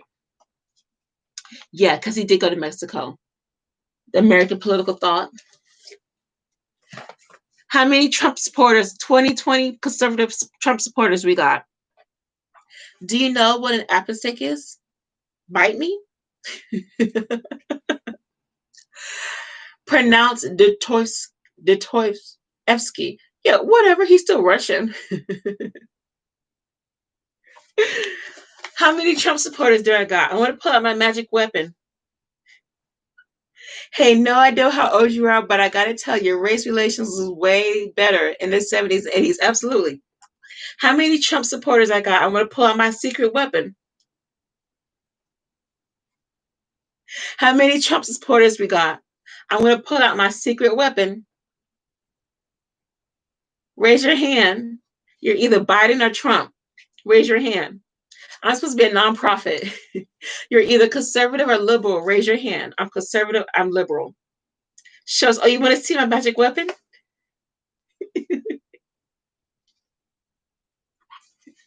Who else wants to see my secret weapon? Both suck. Yeah, pretty much. Who else wants to see my secret weapon? Raise your hand. Are you a Trump? Are you a 2020 conservative? Okay, here you go. Are you guys ready? Are you guys ready? Okay, let's get it. 2020s. Let's get it. Are you guys ready for my Trump supporters out there? Are you guys ready? Biden said today he is bringing.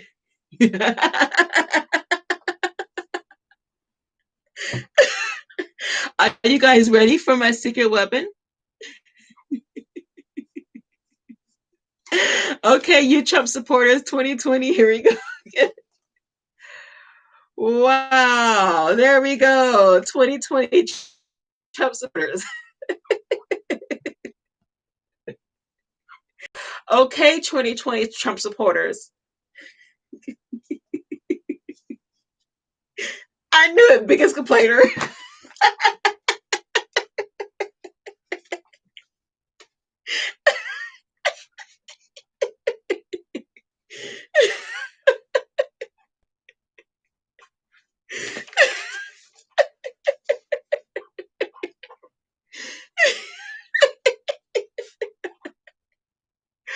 I knew you guys would come out. How are you going? Seriously? I'm on this YouTube. This YouTube chat is a bomb. Facebook. How are you guys going to sit here? Well, are you saying that the initiatives that FDR did during the New Deal are worse than what the Reaganomics? Are you trying to say that Franklin Delano Roosevelt didn't do anything compared to Ronald Reagan? Tell me about this man, you Trump supporters. Please do explain. Please do explain this man to me.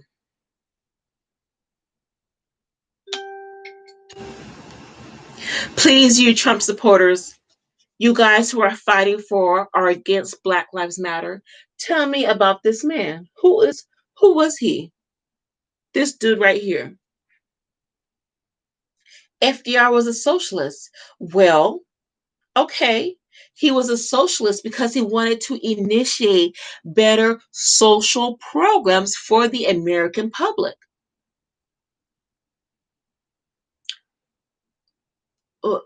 This is a famous movie Hollywood actor. Jimmy Carter was a career-minded politician. No, this is a Hollywood actor turned president. Don't give me that. This is a Hollywood actor turned president. Mm-mm. I need something else. Come on with me. What else? I don't support socialism. Never, never will. Okay. But without FDR, we wouldn't have a Jimmy Carter was as much buffoon as Billy Carter. I really don't know. Was Billy Carter his brother or his cousin? No. Jimmy meant well, but just didn't know what the hell to do. But he gave us government cheese. Okay. Yes, Jimmy Carter did initiate the Department of Welfare for a lot of low income people. Absolutely. But guess what else did? Hmm? What? Our middle class jobs have been sold overseas for too long. All we were looking for with China was true free trade. Absolutely. Billy was his brother. Billy Beer was Fall City's beer. Okay, I really don't know about Fall City's beer. Had his own Billy. Oh, you guys are real like silly. No, it's not about welfare. Guess what else Jimmy Carter did? Guess what else Jimmy Carter did? He created the Department of Education, you fools. Jimmy Carter created the Department of Education. Without Jimmy Carter, a lot of you would not be able to afford the federal Pell Grant. It was because of Jimmy Carter that yes, Jimmy Carter created the Department of Education. No. Why are you guys talking about Pierre? We're talking about this guy right here. Trump might be rough around the edges, but he doesn't care about power. He just cares about legacy. Are you seriously kidding me? He cares about legacy. Yeah, and that was a big mistake. Oh, guys, now you guys are going back and forth.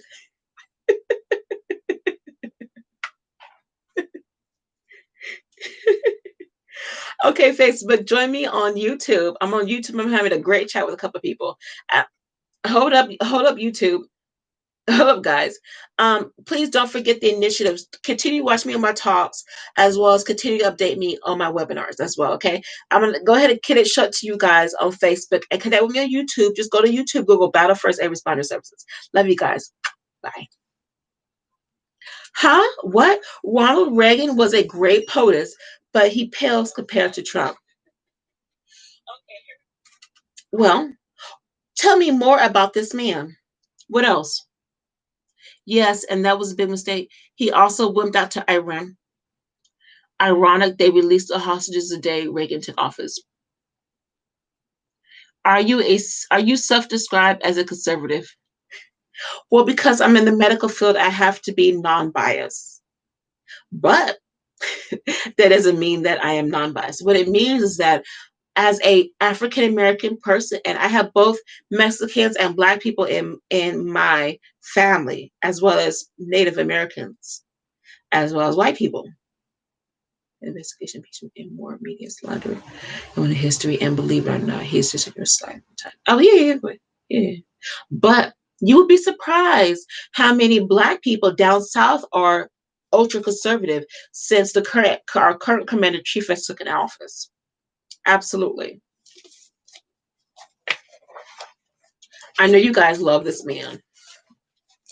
Great. He got the Purple Heart. She's center right. He, she's trolling. I'm not center right. I'm still left. I still left. I'm very liberal.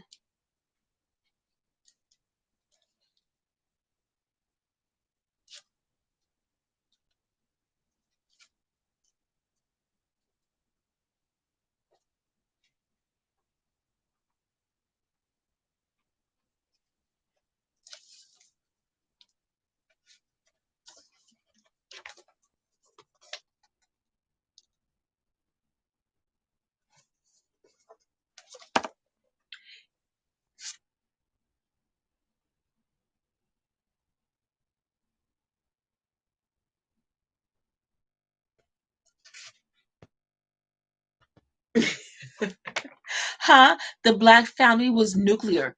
Exactly. It was a nuclear unit until the Democrats helped them by destroying them.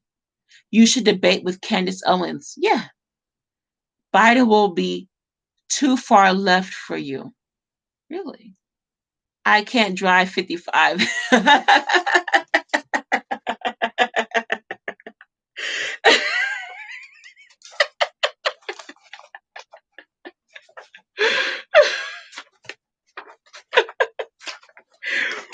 I know this is when Reagan met Mother Teresa. Mother Teresa also met Clinton, and this was when Reagan was an actor too. I admit, I like you. Thank you. I think you're conservative, but have to keep low profile about it.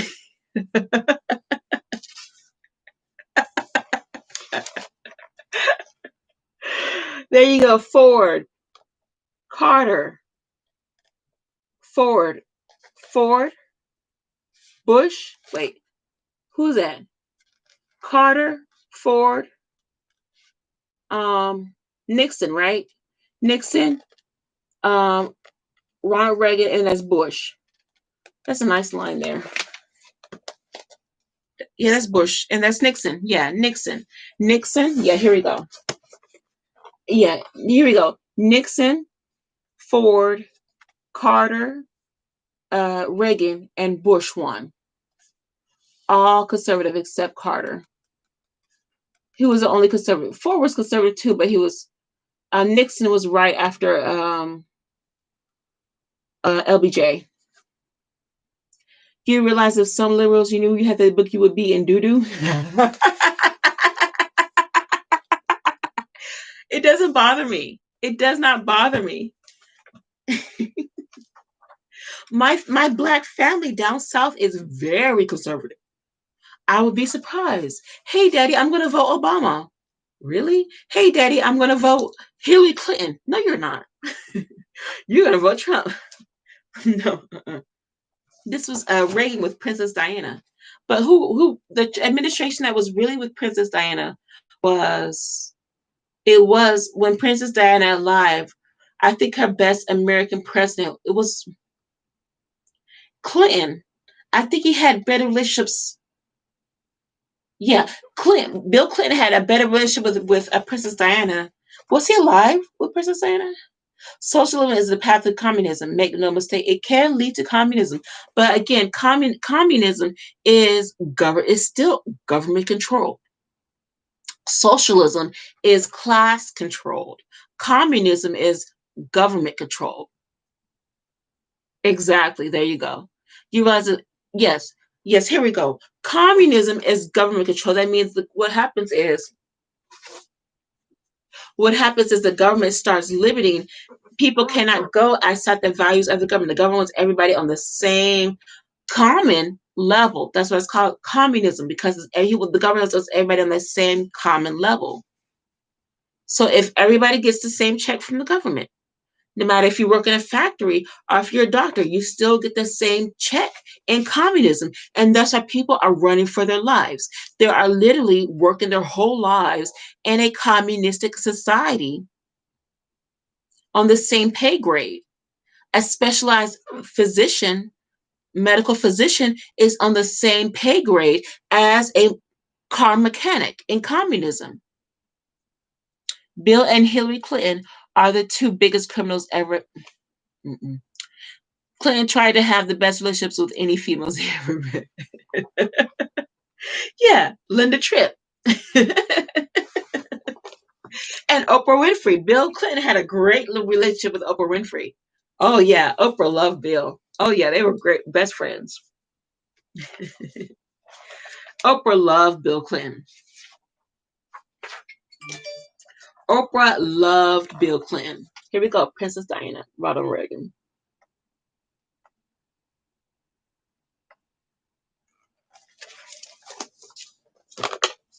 A lot more than two women. Gee, he went after Diana if he had the chance. Yeah, they're about the same age range as Prince Charles. Yeah, seriously. But again, Diana was a royal too, as much as Prince Charles. Yes, she was. She was a Spencer. The Spencer have a lot of land. Yes, they do. The Spencers, her Charles Spencer, her brother is still a duke in England right now. Yeah, Charles Spencer. Is it Charles Spencer? Yeah, Princess Diana's brother, Lady Diana's brother, is still a duke in England, and he doesn't need the royal family to tell him so. No, the Spencers are a very well-known family. You calling Diana a loose woman? What? No, that's an insult. Are you serious? Princess of Wales? No. I reject blue blood, but I don't recognize royalty. Okay. Come on. Come on. Come on. Okay, we could do that too. Okay, what else? Okay, okay, good. Okay, okay, we could do that too.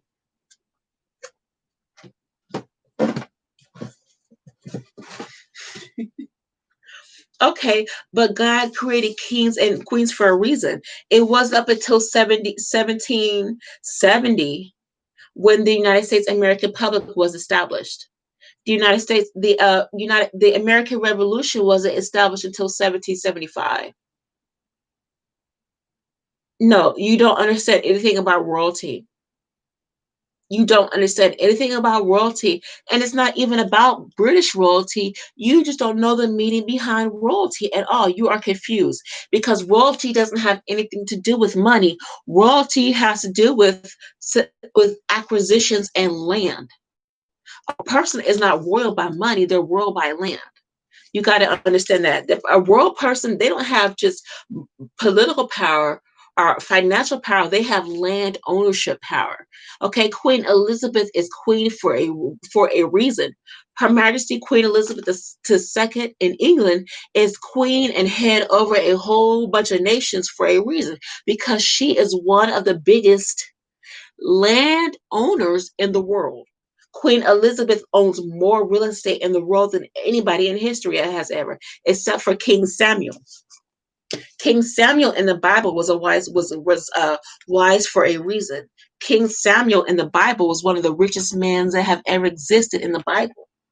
Okay, and I'm still on this 10 o'clock. King Samuel was one of the richest men in the Bible for a reason. In the Bible, you're not royal by money. You're not royal by your looks. You're royal by the blood of the land that has been paid for your family's name. Mm-mm. A person's not royal by money. They have to fight for that land ownership and the natural resources. Yes, they're royal by blood because blood is actually a family familial connection. So literally, if you have a connection to somebody is a royal, it's not about money, it's not about status. You can literally go anywhere in the world and live there and actually get status on top of that. No. When the flood came, I guess Noah was the only real estate owner.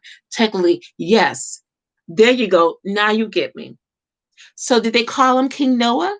No, they didn't call him King Noah. They call him Father Noah, like Father Abraham, Father Isaac. They called him Father. They didn't call Noah King Noah, but yes, Noah was a king. because he had ownership of all of the land, as well as ownership of the resources that the people need, ownership of the animals, which is ownership of the food supply, as well as the quality of the other resources that the people needed. You're royal by land ownership and acquisition. You're not royal just by blood. Your family actually has to have land acquisition. To be a royal, you need to actually own some land property. You guys get what I'm saying? Like Prince Harry is not a royal by his mother's name. Prince Harry is a royal because he has been appointed by the Queen of England as Duke over a land, which he's Duke over Sussex, which is a land in England. So, do you oppose monarchy or capitalism? I don't oppose either. What I do oppose is the Indian relationship that England has upon Brexit right now. The current the I don't oppose either. It's 11 o'clock, guys. I don't oppose either. What I do oppose is this new generation of people who say that we are a new generation and we don't want to abide by law and we don't want to give taxes to the queen. The queen owns the land, but we are tired of having to give taxes to her. You get what I'm saying? So a lot of British people, they don't want to respect a family that pretty much is non-existent in their lives. But understand, a prime minister has only so much authority that a British royal has. Okay, a prime minister is only elected every 4 years.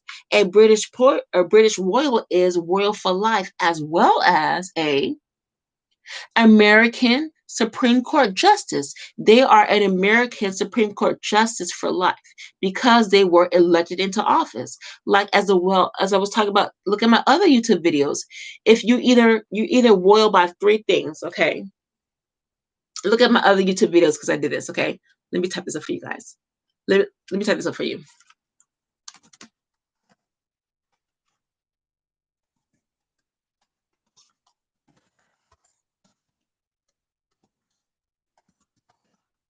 Okay, let me guys, I want you really to understand this.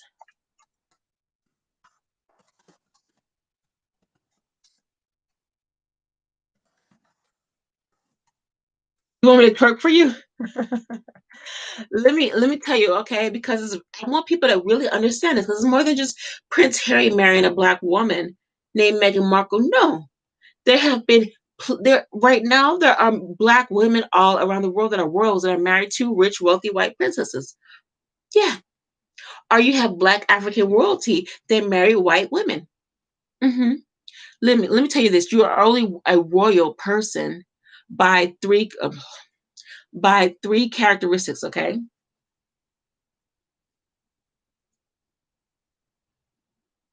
CC3.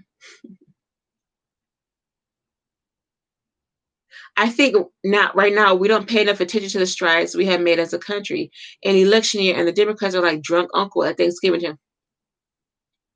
No, let me tell you, you're royal by three things. Well, I do kind of look like a drunk uncle.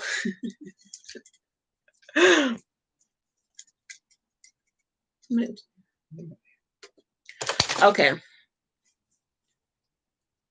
my my dog tags. Okay, let me guys let you know you're royal by three characteristics. Okay, you're not a British royal. You're not an African royal. You could be a royal, which means you have opportunity, have land ownership. Okay, that means royal, you have rule over. You rule over all. Royal. That's what it really means. You're royal. Okay. You rule over all.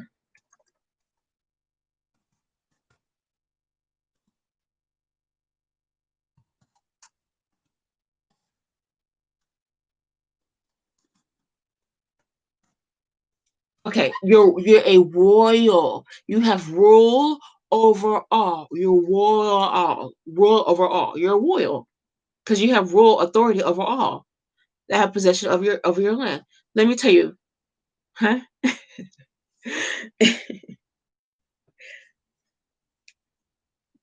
You're a royal. You have rule over all. You rule over all. You're royal. You're royal. Okay.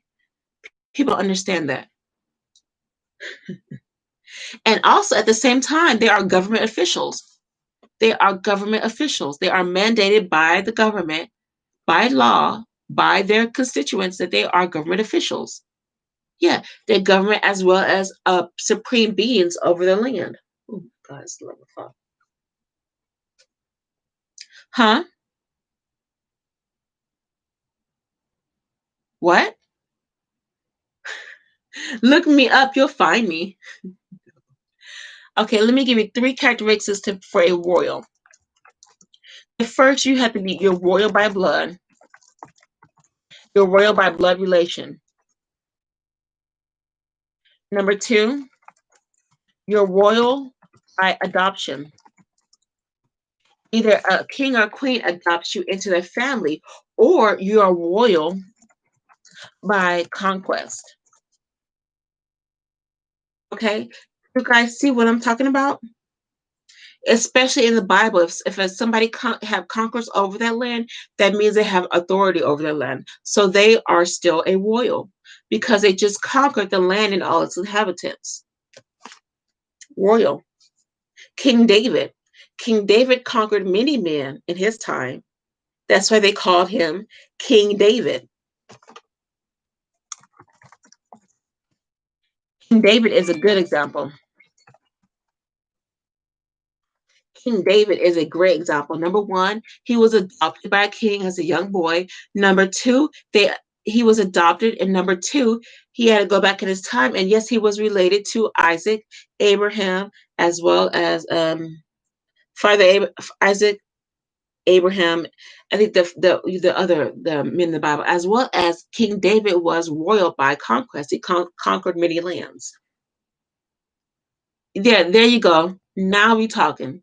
Now you guys understand what a royal is. Okay, so the same thing that happened in what was it? The Bible? What year was the Bible? 592 AD?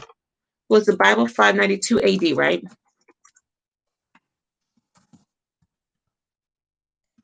And now versus 2020 American society, right? Now you guys understand AD versus BC? I mean, no, I'm sorry.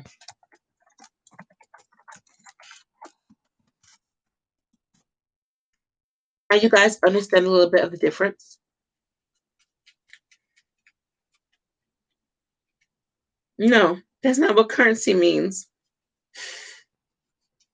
Mm-mm. Mm-mm. Currency means tender. It doesn't mean currency. You need to learn your Latin because you get it a little bit misconstrued. I think you do. DMX, do you speak other languages? Because you think you have to learn a little bit more of your Latin and Greek. The King James version was rewritten to allow the king to get remarried. Okay, yeah. What king was that? Hmm? What king was that?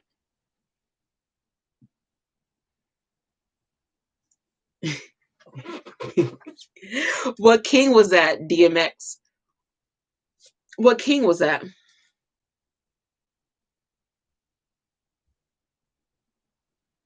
Yes, but what king wrote the King James version? Which king wrote the King James version? Who was it? Yes, but what was King James' name? His full name? King Henry James, the Lion King. It was King Henry James. He was called the Lion King that wrote and authorized. He wrote and authorized the Bible. It was actually the Gutenberg Bible, but yeah, it was King Henry James. But Prince Harry resembles King Henry James more than he does King Henry VIII. And people get it twisted all the time. Yeah, Prince Harry resembles more of King Henry James than he does King Henry VIII, who married 8 women, six six women. King Henry VIII, he married 6 women to pretty much for political conquest. It wasn't really about getting a son because he could have just easily adopted a son. That's not what it was about. History twists things all the time. No, no, mm-mm. Especially he's in a royal family. No. Whoever authors people who oh that's 11 o'clock. People who author history all the time, they get it twisted all the time. You got me a Polaroid? Is that a good thing or a bad thing? No. People get history twisted up all the time. Take that wig off. No. Uh-uh. Uh-uh. Who else? CC3. Legal tender through money won't tenderize a steak.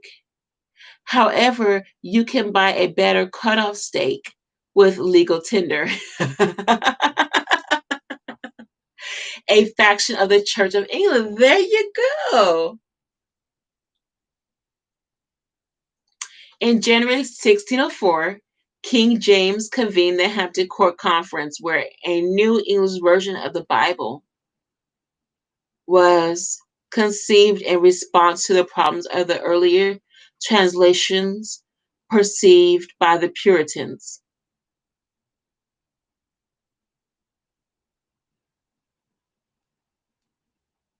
Mm-mm. What year were the Puritans from? Oh my God. Are there really English Puritans?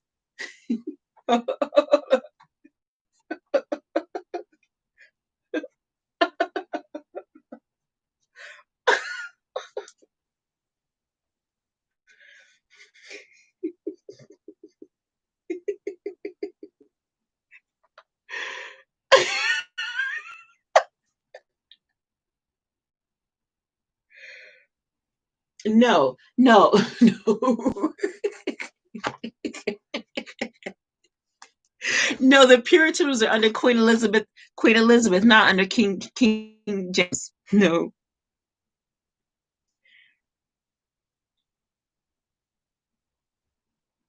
What else? Oh, you want me to look it up? Yeah, because you just looked it up. Oh my God. No, King. That's what happened with King Henry VIII. He really wasn't trying to go against the.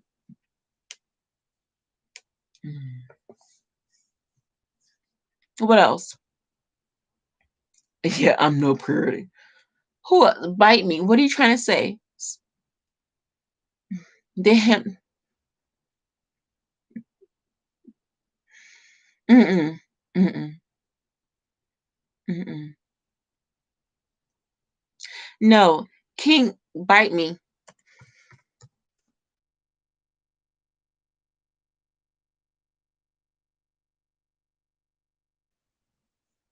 Mm-mm.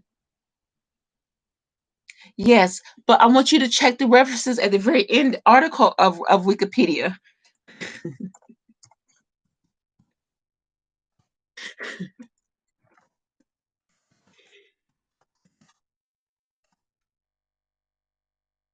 No, check those references at the very bottom. Check the references. Check the references. No, no. Oh my God, I've got to. Oh my God, it's crazy.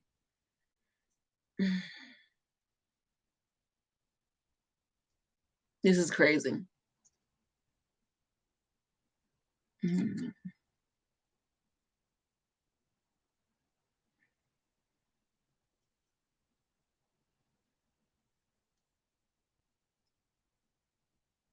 You need to. I'm gonna delete you off Scuff DMX. Get to the point. The Puritans were English Protestants. Okay, so okay, how does this relate to um? Okay, where are the people that just were here earlier? I'm gonna delete you, Scuff DMX. CC3, where are you? Who else? Biggest complainer. Okay. I need some other opinions.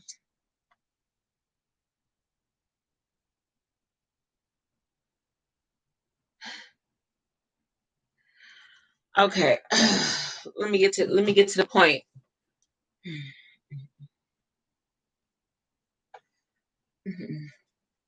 Good. Okay. I'm gonna give you guys a quick overview of what I'm trying to say. Okay, so no, no. What I was trying to say, what is protest versus uh boycott? Now, that's a good point. I'm glad you brought that up because the Puritans were pretty much about the religion as well as their values. So if you're talking about the 16th and the 17th Puritans, you're mainly talking about values. And especially what happened with the Protestant versus the Catholic wars during the old times. Everybody knows King James was King Henry VIII formed his own church as a political note to say he still has authority over his people. He also has authority over the church as well.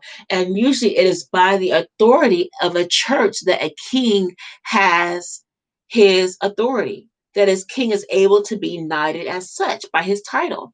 So basically, he's saying, I not only have authority of the church, I not only have authority of the people, but I have authority to be king for the rest of my life, and I don't need the church or I don't need any of you guys to tell me who I am because I am authority, which is what happened to Hitler, which is what happened to Saddam Hussein, which happened to a lot of other leaders out there who pretty much say that they are above the law and that they are above the rule of man and the rule of society. They have the money, they have the power, they have the conquest, that they are above the law. Thank you. No rule for abusive points. So what I'm trying to get is, especially with men like this, okay, who said a lot of negative things about black people, as well as he initiated a lot of congressional acts and laws that pretty much were against black people, the African American community. Okay, Ronald Reagan, he initiated a laws that pretty much lost a lot of support in the black community. So when we're talking about versus um, protest versus boycott, a lot of it has to do exactly with the Puritans, as well as like I'm having an honest conversation with my uncle, or I'm having an honest conversation with my cousin. It's pretty much what I value versus what my family values. Am I willing to value this as a temporary measure, or am I willing to actually come together, have an agreement between my family, even though we are still in disagreement, we agree to disagree, at the same time pursue the goals of the values of our family. I still want to remain a member of my family, or a member of my church, or a member of my community, but then I dissent to agree. Do you guys, you know what I mean? I confirm that I dissent in order to agree to the beliefs and the statements behind my the goals of my family and the goals of my church. He did, yeah. What welfare destroys the black nuclear family. It replaces black fathers with the government. Okay. No, welfare does not destroy the family. Jimmy Carter initiated welfare as here we go. Now, the purpose of welfare is used as a temporary measure to help temporarily relieve a financial burden upon the society. So welfare was actually initiated as a maybe as probably welfare was only meant to be for about 6 months to a year for a family to get back on their feet, get a little bit of assistance from the government, and then for that family to be well established back in their community, to get a full-time job, the father, and the mother would be able to provide food as well as medical services for her kids. Yeah, Boycott is like ghosting. Protest is like getting it in somebody's face. Rioting is pissing off everybody and ruining everything with destruction and confusion. Absolutely, because what is going on right now, it is more rioting, it is looting, but boycott is not ghosting. It is not disappearing, and it doesn't mean it's giving up. Okay? When you boycott, you have a confirmed goal. You have a confirmed action. That's what boycotting means. We all come together, whether we agree or whether we disagree, whether we're white or whether we're black, we all come together and agree that we will not abide by the services that our officials have in place for us. We will stop doing what we've continued to do. Okay, we will stop our normal everyday actions, and we will stop giving service. We will stop honoring the service that the government provides for us. Okay, you literally, if you stop giving money to a government institution or you stop giving money to a government service, you can literally close down the government. And it doesn't even have to be the president or our mayor to say, "Oh my God, my city is shut down." Why is there a government shutdown? Because local leaders, local business owners within the city have all come together and have all agreed upon that we will not reopen our businesses until the mayor and the city officials agree upon this measure that the community is yelling and screaming and protesting about. Now understand again, okay? Yes, it doesn't mean exactly, but understand, boycott means I don't want to buy your onions, but it also means I will not buy your onions for a specified amount of time until you and me agree upon the price of the onions or agree upon the condition or the quality of the onions. So unless you meet my demands, I cannot meet your demands. That's what boycott means. It means we both have to agree upon you meet my I won't give you service unless you meet my demands and unless you meet my demands. That's why I'm boycotting. I have demands and you won't meet it. Now protesting means I act against the government. I'm gonna get in the front of the government's face and I am going to go out there and at a temporary measure, I'm going to continue to get in the government's face. Okay. We're going to come together on a temporary for a temporary time, and we're going to come together and agree that and fight for usually and riot for problems in the government. Okay, but it can mean protesting as well.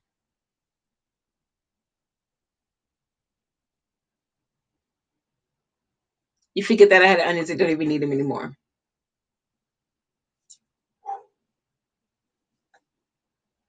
Lexicon still. Are you serious?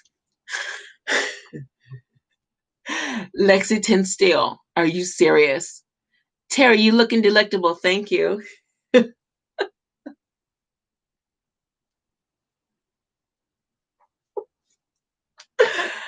Serious? Huh? Three generations isn't temporary. Boycotting is like three generations isn't temporary.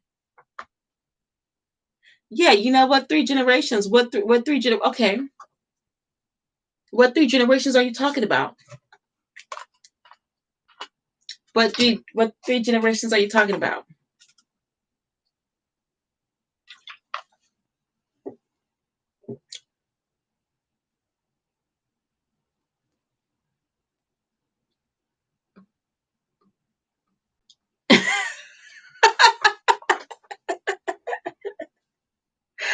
Yeah.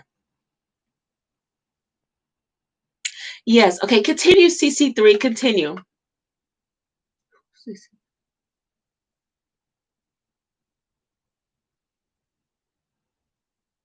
Continue. Now, bite me. We're gonna go back.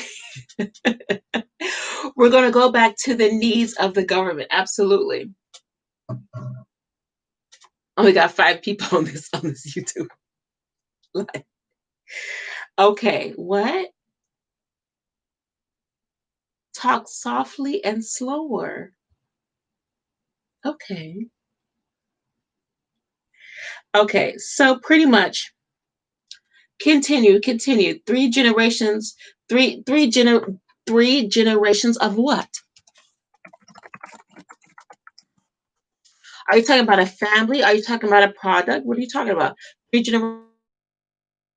Are you talking about a business? What? What?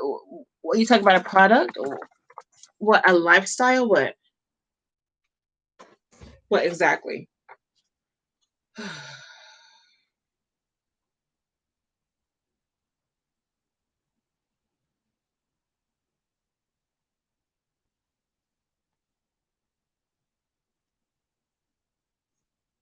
What are you talking about exactly? CC3, bite me.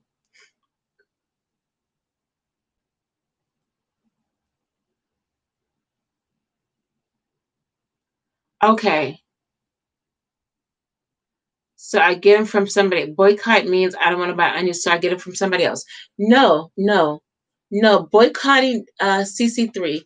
Boycotting doesn't mean that I get it from somebody else. What it means is that I will figure out some way to make this product for myself, or I will come together as we will come. I will come together with a group of other people to figure out, okay, to figure out a way to get this product for ourselves. But boycotting always has a goal behind it. There's always a goal behind boycotting. There's a purpose, there's a mission statement behind it. Okay? There's a mission statement behind it. You just don't boycott for no reason at all. Okay, you're not just boycotting for no reason at all. There's actually a reason and a method to the madness behind boycotting.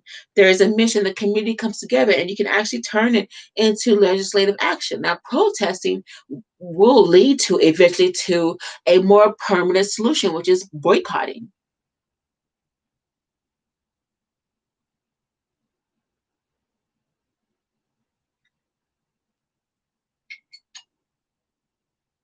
Yeah, Cole, continue. Talk softly and slower. Well, guys, could please do continue, continue, continue. I'm listening. I'm listening. I'm listening. Please do continue.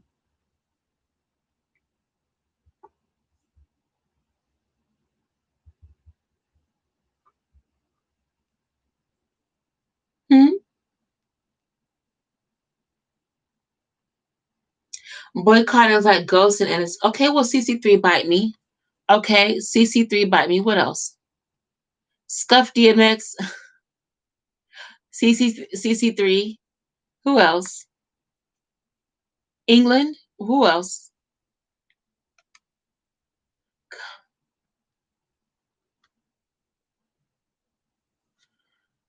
Okay, go ahead. Go ahead, guys. I'm listening. I'm listening.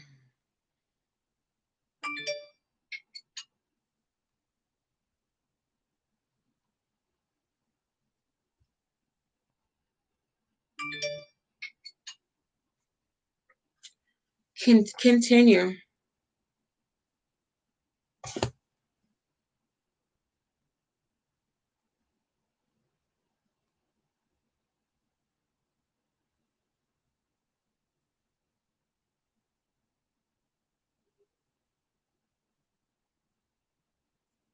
Guys, continue. Onondaga County, here I come. Are you serious? I'm in Boston.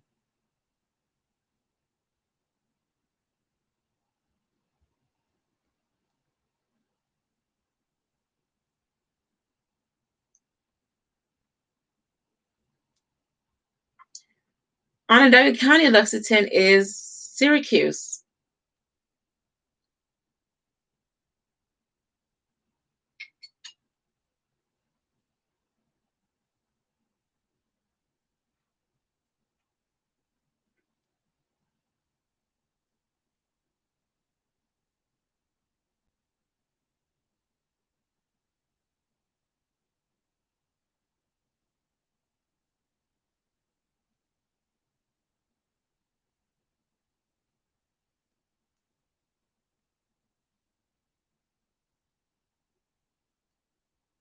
Continue. You said in one of your videos, oh, yeah, yeah, Syracuse is a really nice city. It's also very extremely ultra conservative. So the main goal of boycotting leads to an action. Protesting is just expressing yourself. Protesting is being able to express your frustration, express yourself. It's an expression. Boycotting is literally an action towards it. So that's what I said. Protesting can lead to a boycott, but a boycott doesn't lead to a protest. It's not one and the same. It's not a back and forth. It's not one and the same. It has to be one before the other. Absolutely right. A protest leads to a boycott, and then a boycott initiates change that you want your local officials to see on a local scale. And then from there, it can be made known on a nationwide scale, which is what the Montgomery Boys boycott did when they refused service to two black women, which the first one was, second one was well known, which is Rosa Parks, and the first one was another black lady who had went through the same case, but it wasn't recognized by the NAACP.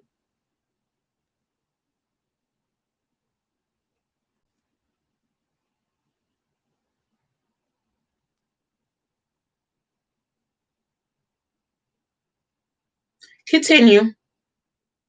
Yeah, absolutely. He says, "Oh, CC3. I never knew there were nerds, sisters like you." Yeah, I'm a nerdy. That's out here in Boston. You know I'm not a nerdy.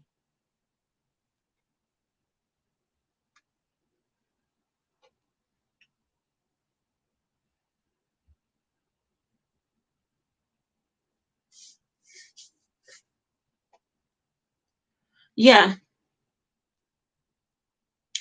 CC3, true, but a boycott can sometimes happen, and then I forget you ever had onions because I don't need them anymore. Okay, yes, but a boycott still is able to initiate change. Do you guys understand what I'm saying? A boycott leads to a permanent change that a protest sometimes cannot do. Literally, you can yell and you can scream and you can stand in cities all day, but sometimes that will not initiate change until you actually stop spending money or stop servicing or stop giving money to the services of the community.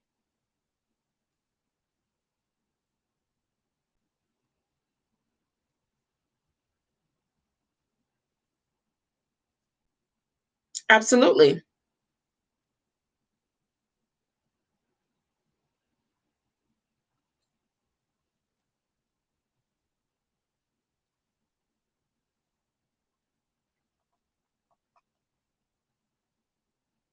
Hmm.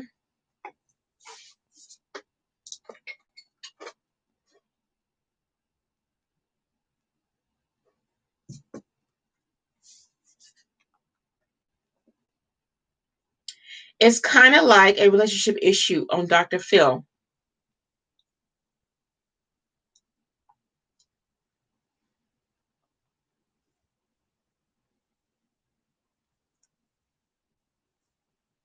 Okay, what about Dr. Phil and boycotting? Well, yeah, boycotting and protesting is an issue. Yeah, it's an issue. It's like a relationship issues, but you can't have one without the other. And it still takes time to build up a relationship. So you need to build time to build up a relationship. Absolutely. You're absolutely right.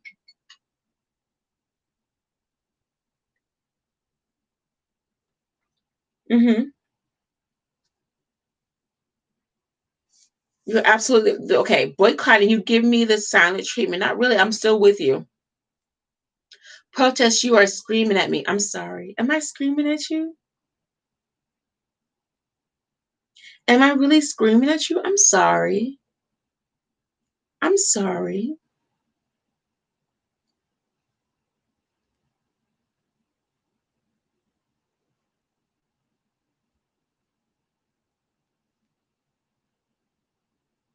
I'm sorry. Only problem with politics is we never kiss and make up. Mm-mm. You don't know nothing about politics.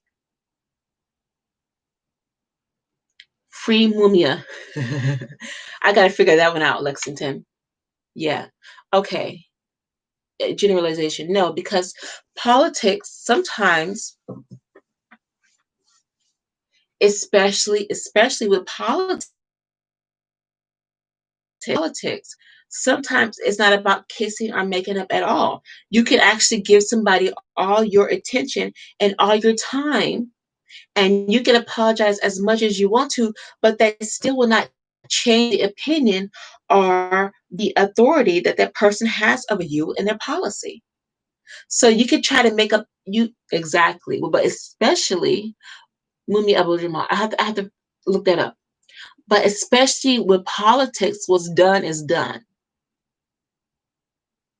So usually the only way that you can change something that has already happened is to make a political act or an act or get together with a group of people to actually go back in time to that issue that happened in politics. And you have to figure out I I probably done, but if that law continues to affect you and other people involved, then you have to go back on the issue and reevaluate it and get opinions with the issue with other people. So you actually can make an amendment to a law, especially in politics. Or what happens in politics, if you try to kiss and make up with somebody in office, usually most of the time it's not enough, especially with politicians. What you do can never be enough because they are never satisfied, even if it's a male or a female. Literally, you have to be very careful with politicians. They are never satisfied.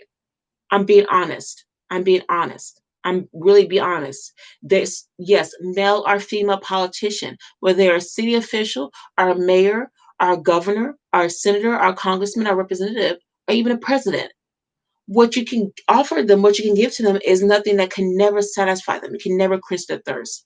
Literally, it's that bad because when somebody has that much power, they don't even when you present with them on a silver platter, they're like, okay, that's what I want. Good. But I still want more. Do you see what I'm saying? And you have to keep doing above and above and meeting their goals and expectations until you can't quench that thirst to, so you literally have to take authority over that position and get it for yourself and get this the balance back in for that position. A dead horse is never finished being beaten. It can always be drugged back out to be displayed. There you go. There you go. That's politics. That's that's exactly politics right there. You can beat a dead horse all you want to. And yeah, absolutely. Absolutely. And they'll still make money off that dead horse. That's politics right there. They will make money off that dead horse that's already dead laying in the street.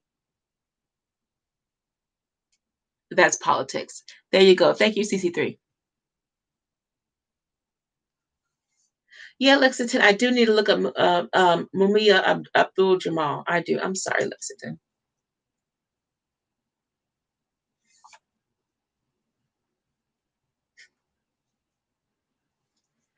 Yes, exactly, exactly. And they make money off that dead horse.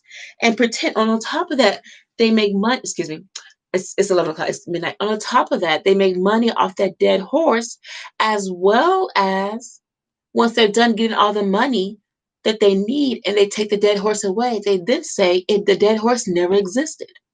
But they got the money off the dead horse, but after they take it away, what happened? We don't know. There was never a dead horse. That's politics. Yeah, that's politics. We got the money and now it's done, it's over with. Put it away, tear it up.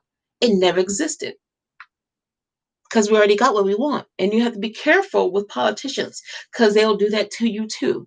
You will give them what they can't desire and you cannot quench their thirst. They will take everything, all the resources away from you and your family. It's politicians, not just you, it's your family.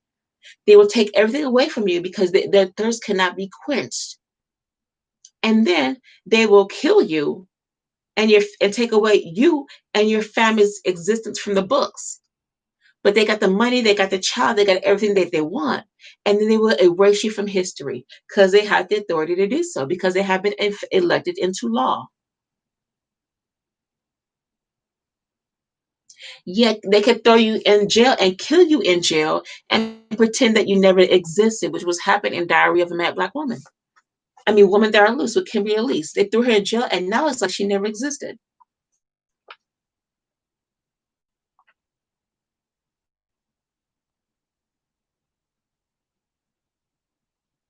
Hmm. Or To Kill a Mockingbird, even though the black man did not kill the white man, he still went to jail and was prosecuted for it. Even though he had a white lawyer, he still was hung. To Kill a Mockingbird, you killed an innocent man, even though he had a white man a lawyer. It just still didn't have stop killing of an innocent black man. To Kill a Mockingbird, that's a good example right there by Harper Lee. To Kill a Mockingbird, that's a good one.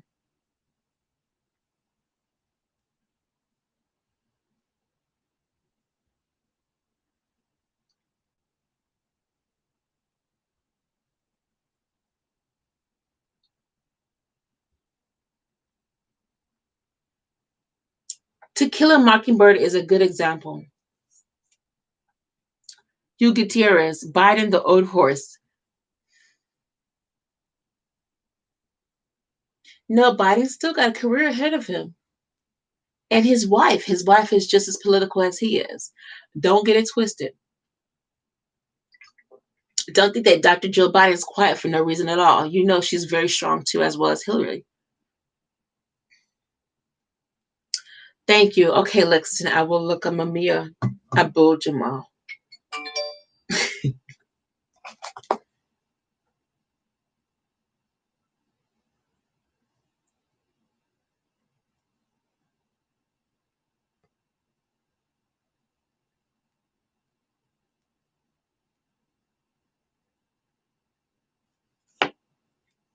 Hmm.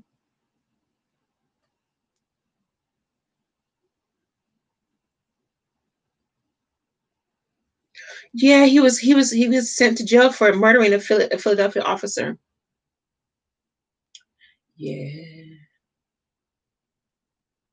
Well, why don't you have any books? Is he still alive?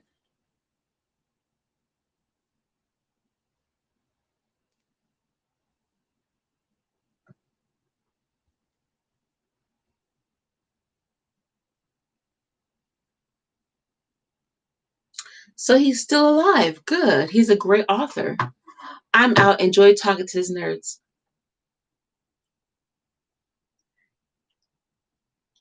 Huh? There are so many good things we see to not talk about that our country has done, including getting along.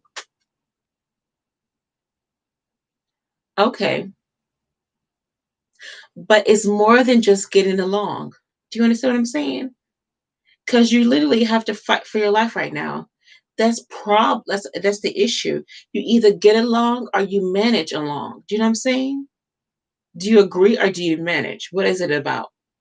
Especially with President Trump and President Obama. Especially with President Trump and his relationship with President Obama.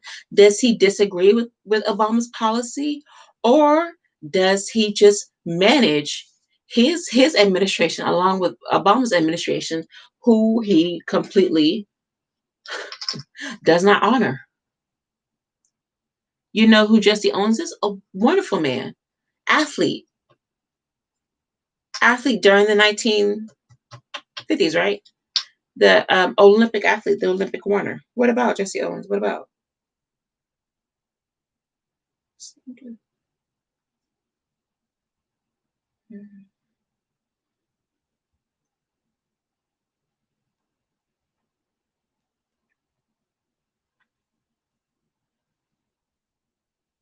What about Jesse Owens? Yes, exactly.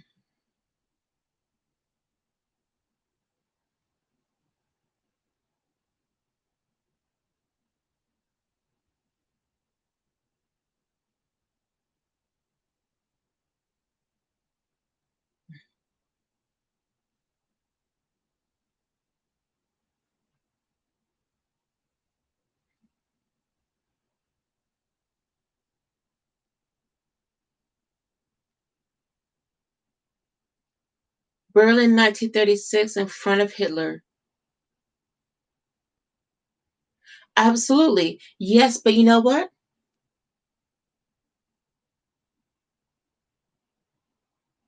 Do you know what? Jesse Owens paid a price, and especially a lot of athletes that were during the revolution that were against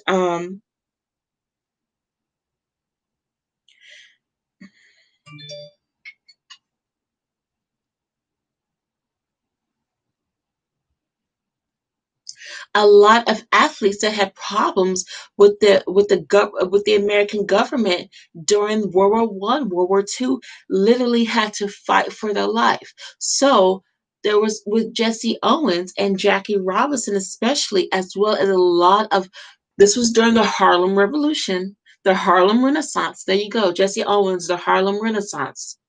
There you go. Now we're talking. Okay, now we're talking. The Harlem Renaissance, the Great Depression. There we go. Now we're talking. Now we're talking about a lot of Black writers and a lot of Black artists. There you go. A lot of Black writers and a lot of Black artists had to literally leave the United States for their lives because of the sanctions imposed upon them by the United States government. Sanctions meaning they couldn't get access to normal things of life, as well as the KKK. And yes, even though you were an athlete or not, the KKK really owned really only respected Black athletes that were pretty much either boxers.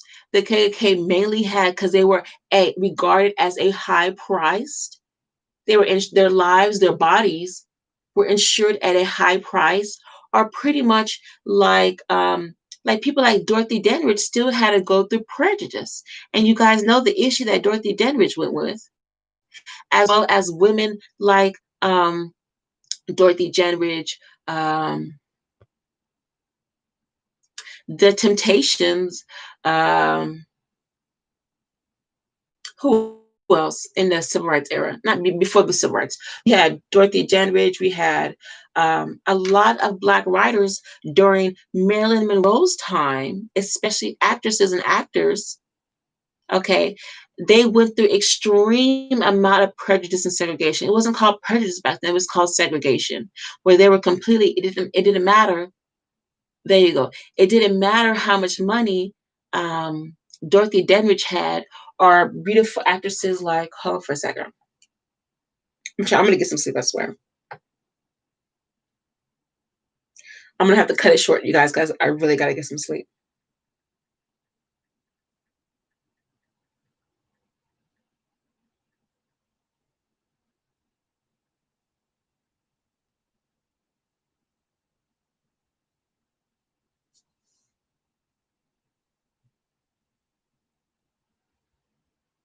Lena Horne, Ruby, Harry Belafonte,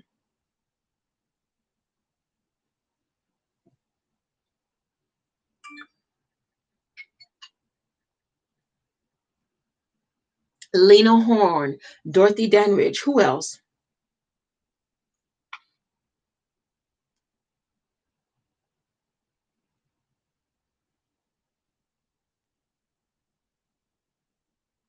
Jack Dennison. Who else? Old Hollywood. Thank you, CCD. Yes, but again, you're gonna watch the riots, but you still have an opportunity to get out there and stop the anger. You can actually go out there and help talk to a couple kids at the rallies. If the riots are in your city in DC right now or Chicago, actually go to the side and actually ask some of these kids. I'm not sure. I don't know about that. CC3. Actually go up to some of those kids on the outer boundary of the riots and actually ask them what is going on. Can you help me out? I don't know what's going on in the rallies. I don't know. I don't understand. Do you guys know what I'm talking about? Can you guys tell me how you feel about this? Clayton V, there you go. Charity. Exactly. Exactly. Charity. You have to be charitable with these kids because they're taking a lot of things out of context. They're only doing things that have been taught to them by other people, or A lot of these kids are doing things out of emotion. And right now, the United States does not need a lot of things out of emotion. What we do need is action. We don't need emotion. We need action. We need movement. And when you go to a protest, it's a lot of energy. It's not movement. It's not a forward direction.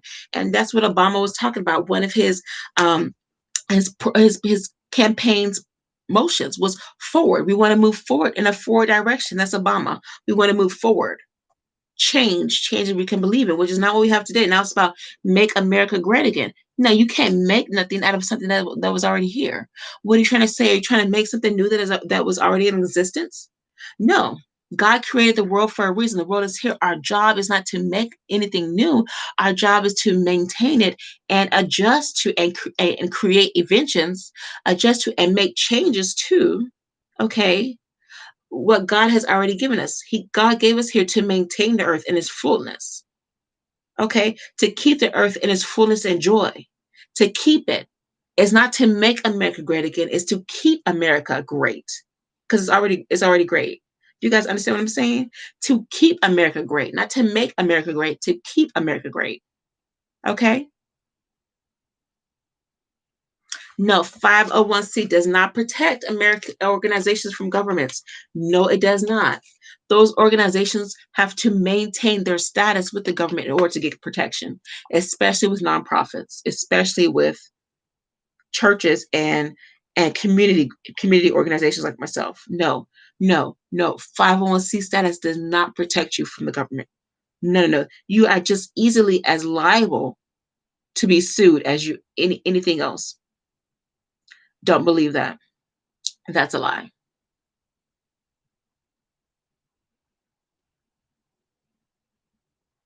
Yeah, you'll get jumped, but that's Portland. You still have the opportunity to move. You still have opportunity to change.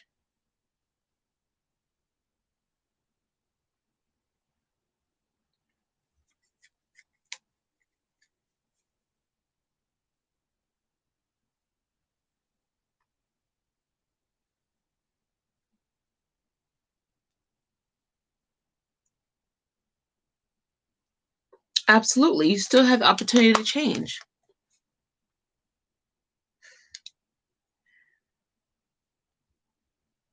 Okay, guys. All right. So this is LaQueen from Battle First Aid Responder Services. I love our talk. We had a good talk tonight. Again, we can agree to disagree, especially if you are conservative Trump supporters.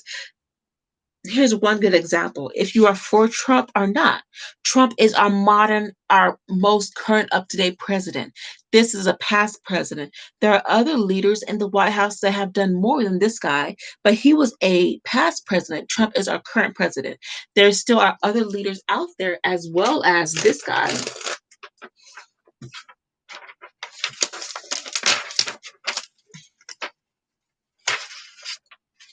Okay, so you could either believe in Reaganomics or you could believe in Obama politics, or it's your choice. Okay, good. Thank you. I hope to be easy because I've lived it. It's your choice. It's your choice. It's what you want to believe in. It's what you want to agree with. You have the choice. My hair is a mess. You guys, you have the choice. It's what you want. It's what you guys want to believe in. It's what you want change. It's what you're willing to fight for and what you're willing to die for. Now, we all can agree to disagree. We all can dissent to make there be movement in politics.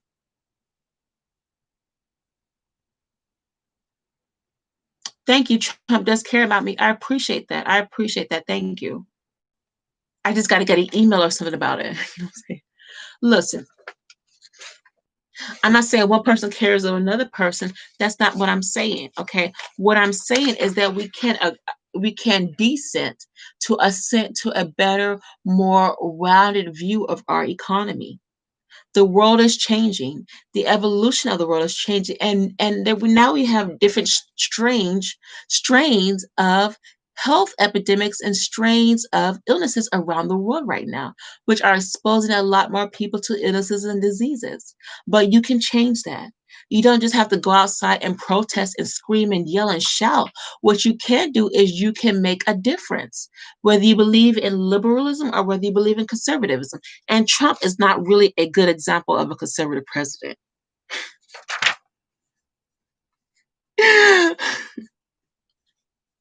Trump is not a really good example of a conservative president. He's more of a mixed ideal president.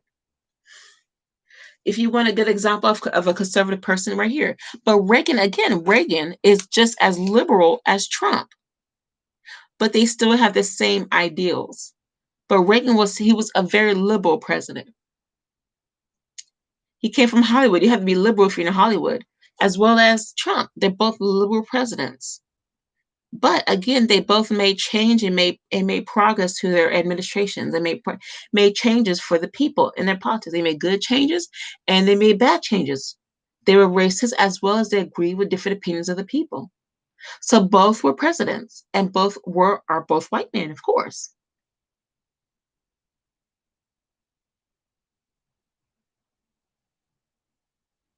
Yeah, thank you, CC3. Okay, absolutely, both were good presidents.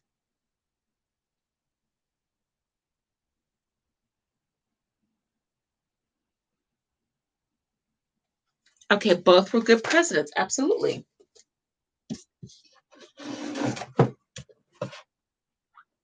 Both were good presidents. But again, I'm going to shout out to Michelle Obama. Please continue to keep Michelle Obama and the Obama family in your prayers, please. Seriously. This is a serious issue. Depression is a serious issue. But you still have to agree to disagree, okay?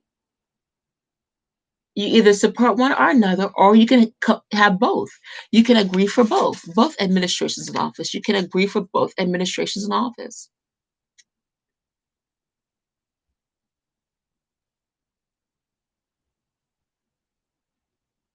You can support both administrations. But yeah, there you go. Stop talking about Biden's in a nursing home. Brax, stop it. B2 Mike 1. Stop it.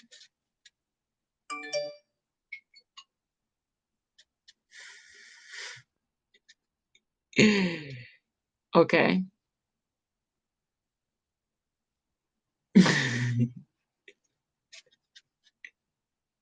Mike 1. Okay. So you can agree with both administrations, or you can have a common goal with both. You can agree with both and you can support one, or you don't have to support one. It's your choice. It's your choice. But don't do not take advantage of the opportunity to vote. Don't discourage other people from voting, because yes, you need to encourage other people to vote. Absolutely. Whether you support one policy or you support another policy, it doesn't matter, but go out there and vote, and don't hold other people back from voting either. We don't want that. We want to make a change in a society. We don't want to make anything great again. We want to keep things great. Okay? We're going to shut down the United States government and try to make something new out of something old. No, that's not how it works.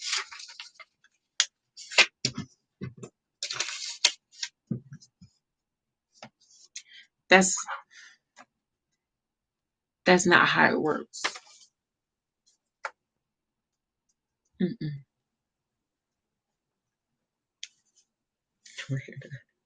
That's not how it works. All right, guys, I love you. This is LaQueen. Please be cautious. Keep informed. Know the difference. Know what you're willing to fight for, as well as understand when things are a little bit extreme. Know when things are extreme. Know it. Okay, you know what? This Black Lives Matter rally protest has been going on for the past 6 months. I've been seeing this all over the United States, and I'm seeing the same people at these rallies. I'm tired of it. Let me call a couple of my friends and go to the next city and stop these kids, because right now we got to get our economy back in motion, and we've got to get out there and vote, because there's not just a presidential race. There's actually a wide amount of opportunities of political seats in office. There are so many open seats in office. It is ridiculous. Not just in the United States, but all around the world. It is ridiculous. There's so many opportunities for leadership. It is changing all around the world. People don't even know it.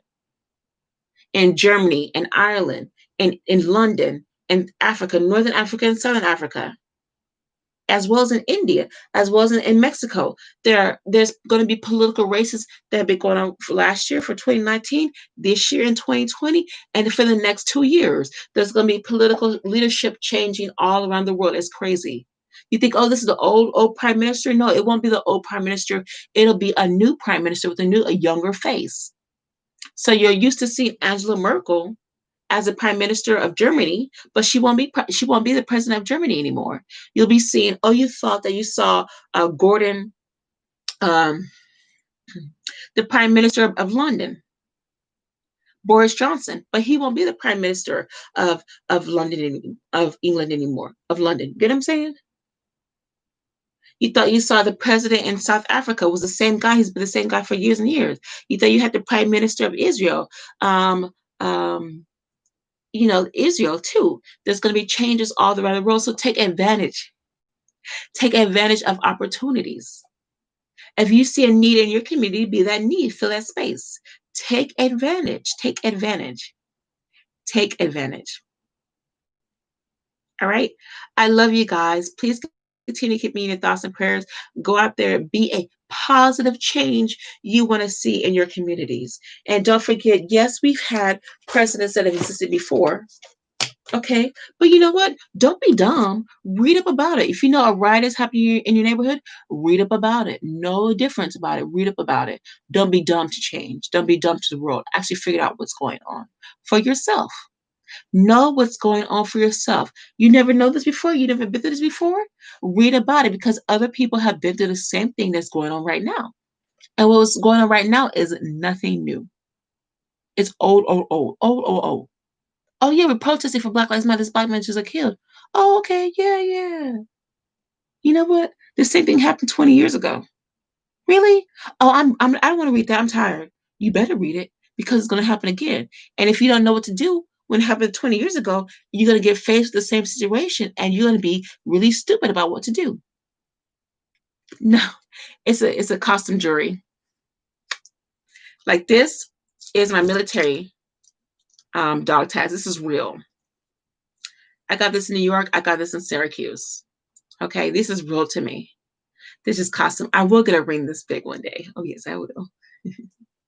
So if you don't know, if this happened before, especially what's right going on with Portland, Detroit, Chicago, and DC, and you're a young person, you're 18 years old, and you've never been there before, and all of a sudden you're faced with police and they're macing you, and you're homebound for the next 2 weeks. Read up about it. Maybe you don't have to read the whole book. Just actually go through a couple pages. You know what I'm saying? Like, let me just read the first page real quick. You know what I'm saying? Like, oh, nervous tension, national. Okay. Oh yeah, this happened before. Really? Yeah. Okay. Oh, that's what I should do. Really? I didn't know I could do that. Oh, yeah. Just read up about it. Read up about it. Go to the bookstore. Go to Barnes and Nobles. Go find somewhere. Talk to them. Hey, you got a book I can borrow? I don't know what to do. And you bet your next door neighbor has a book. Oh, yes, you do. Just go to your next door neighbor. Ask them. Hey, old man, how you doing? Good, honey. What can I help you with? I need some help. Ask for a book. You got time on your hands. Read. Or write a poem, or do a painting. Find some other way of expressing yourself besides being yelling and screaming at a protest. Find some other way to express yourself. What you should do is you should actually do a couple paintings, have some drawings, and go to those protests and sell those paintings at the protest and see how people feel about your paintings. And your paintings may be an outlet for those people to deal with their negative energy. Or your paintings may be a symbol of the movement that they're trying to get across, of what they're trying to express to the government. And you may not even know. And you just did this painting in your free time. And they may actually give you a lot of money for that painting. Don't be dumb. Read a book as well as know your rights. Know your rights. Know your rights. Read the Constitution. You get this. At a bookstore, go to your local school library or a college library, a college bookstore. Go to a college bookstore and ask them for this book. It costs like $5. It's $4, $3.95. It's three to $4. Go read this book. It's called the United States Constitution, U.S. Constitution. Whether you're liberal or conservative, read up on it. It has every single act in the United States Declaration of Independence. Every single thing, word for word.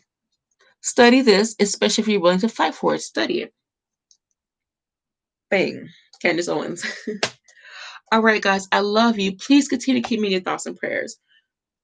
We got a lot to work on, okay? Thank you, guys. I love you. Please be safe and remember to get tested for COVID-19. All right, this is LaQueen Battle from Battle First Aid Responder Services. I love you guys. Please be safe, get tested, and love you and your loved ones. Bye. And get out there and vote. Bye.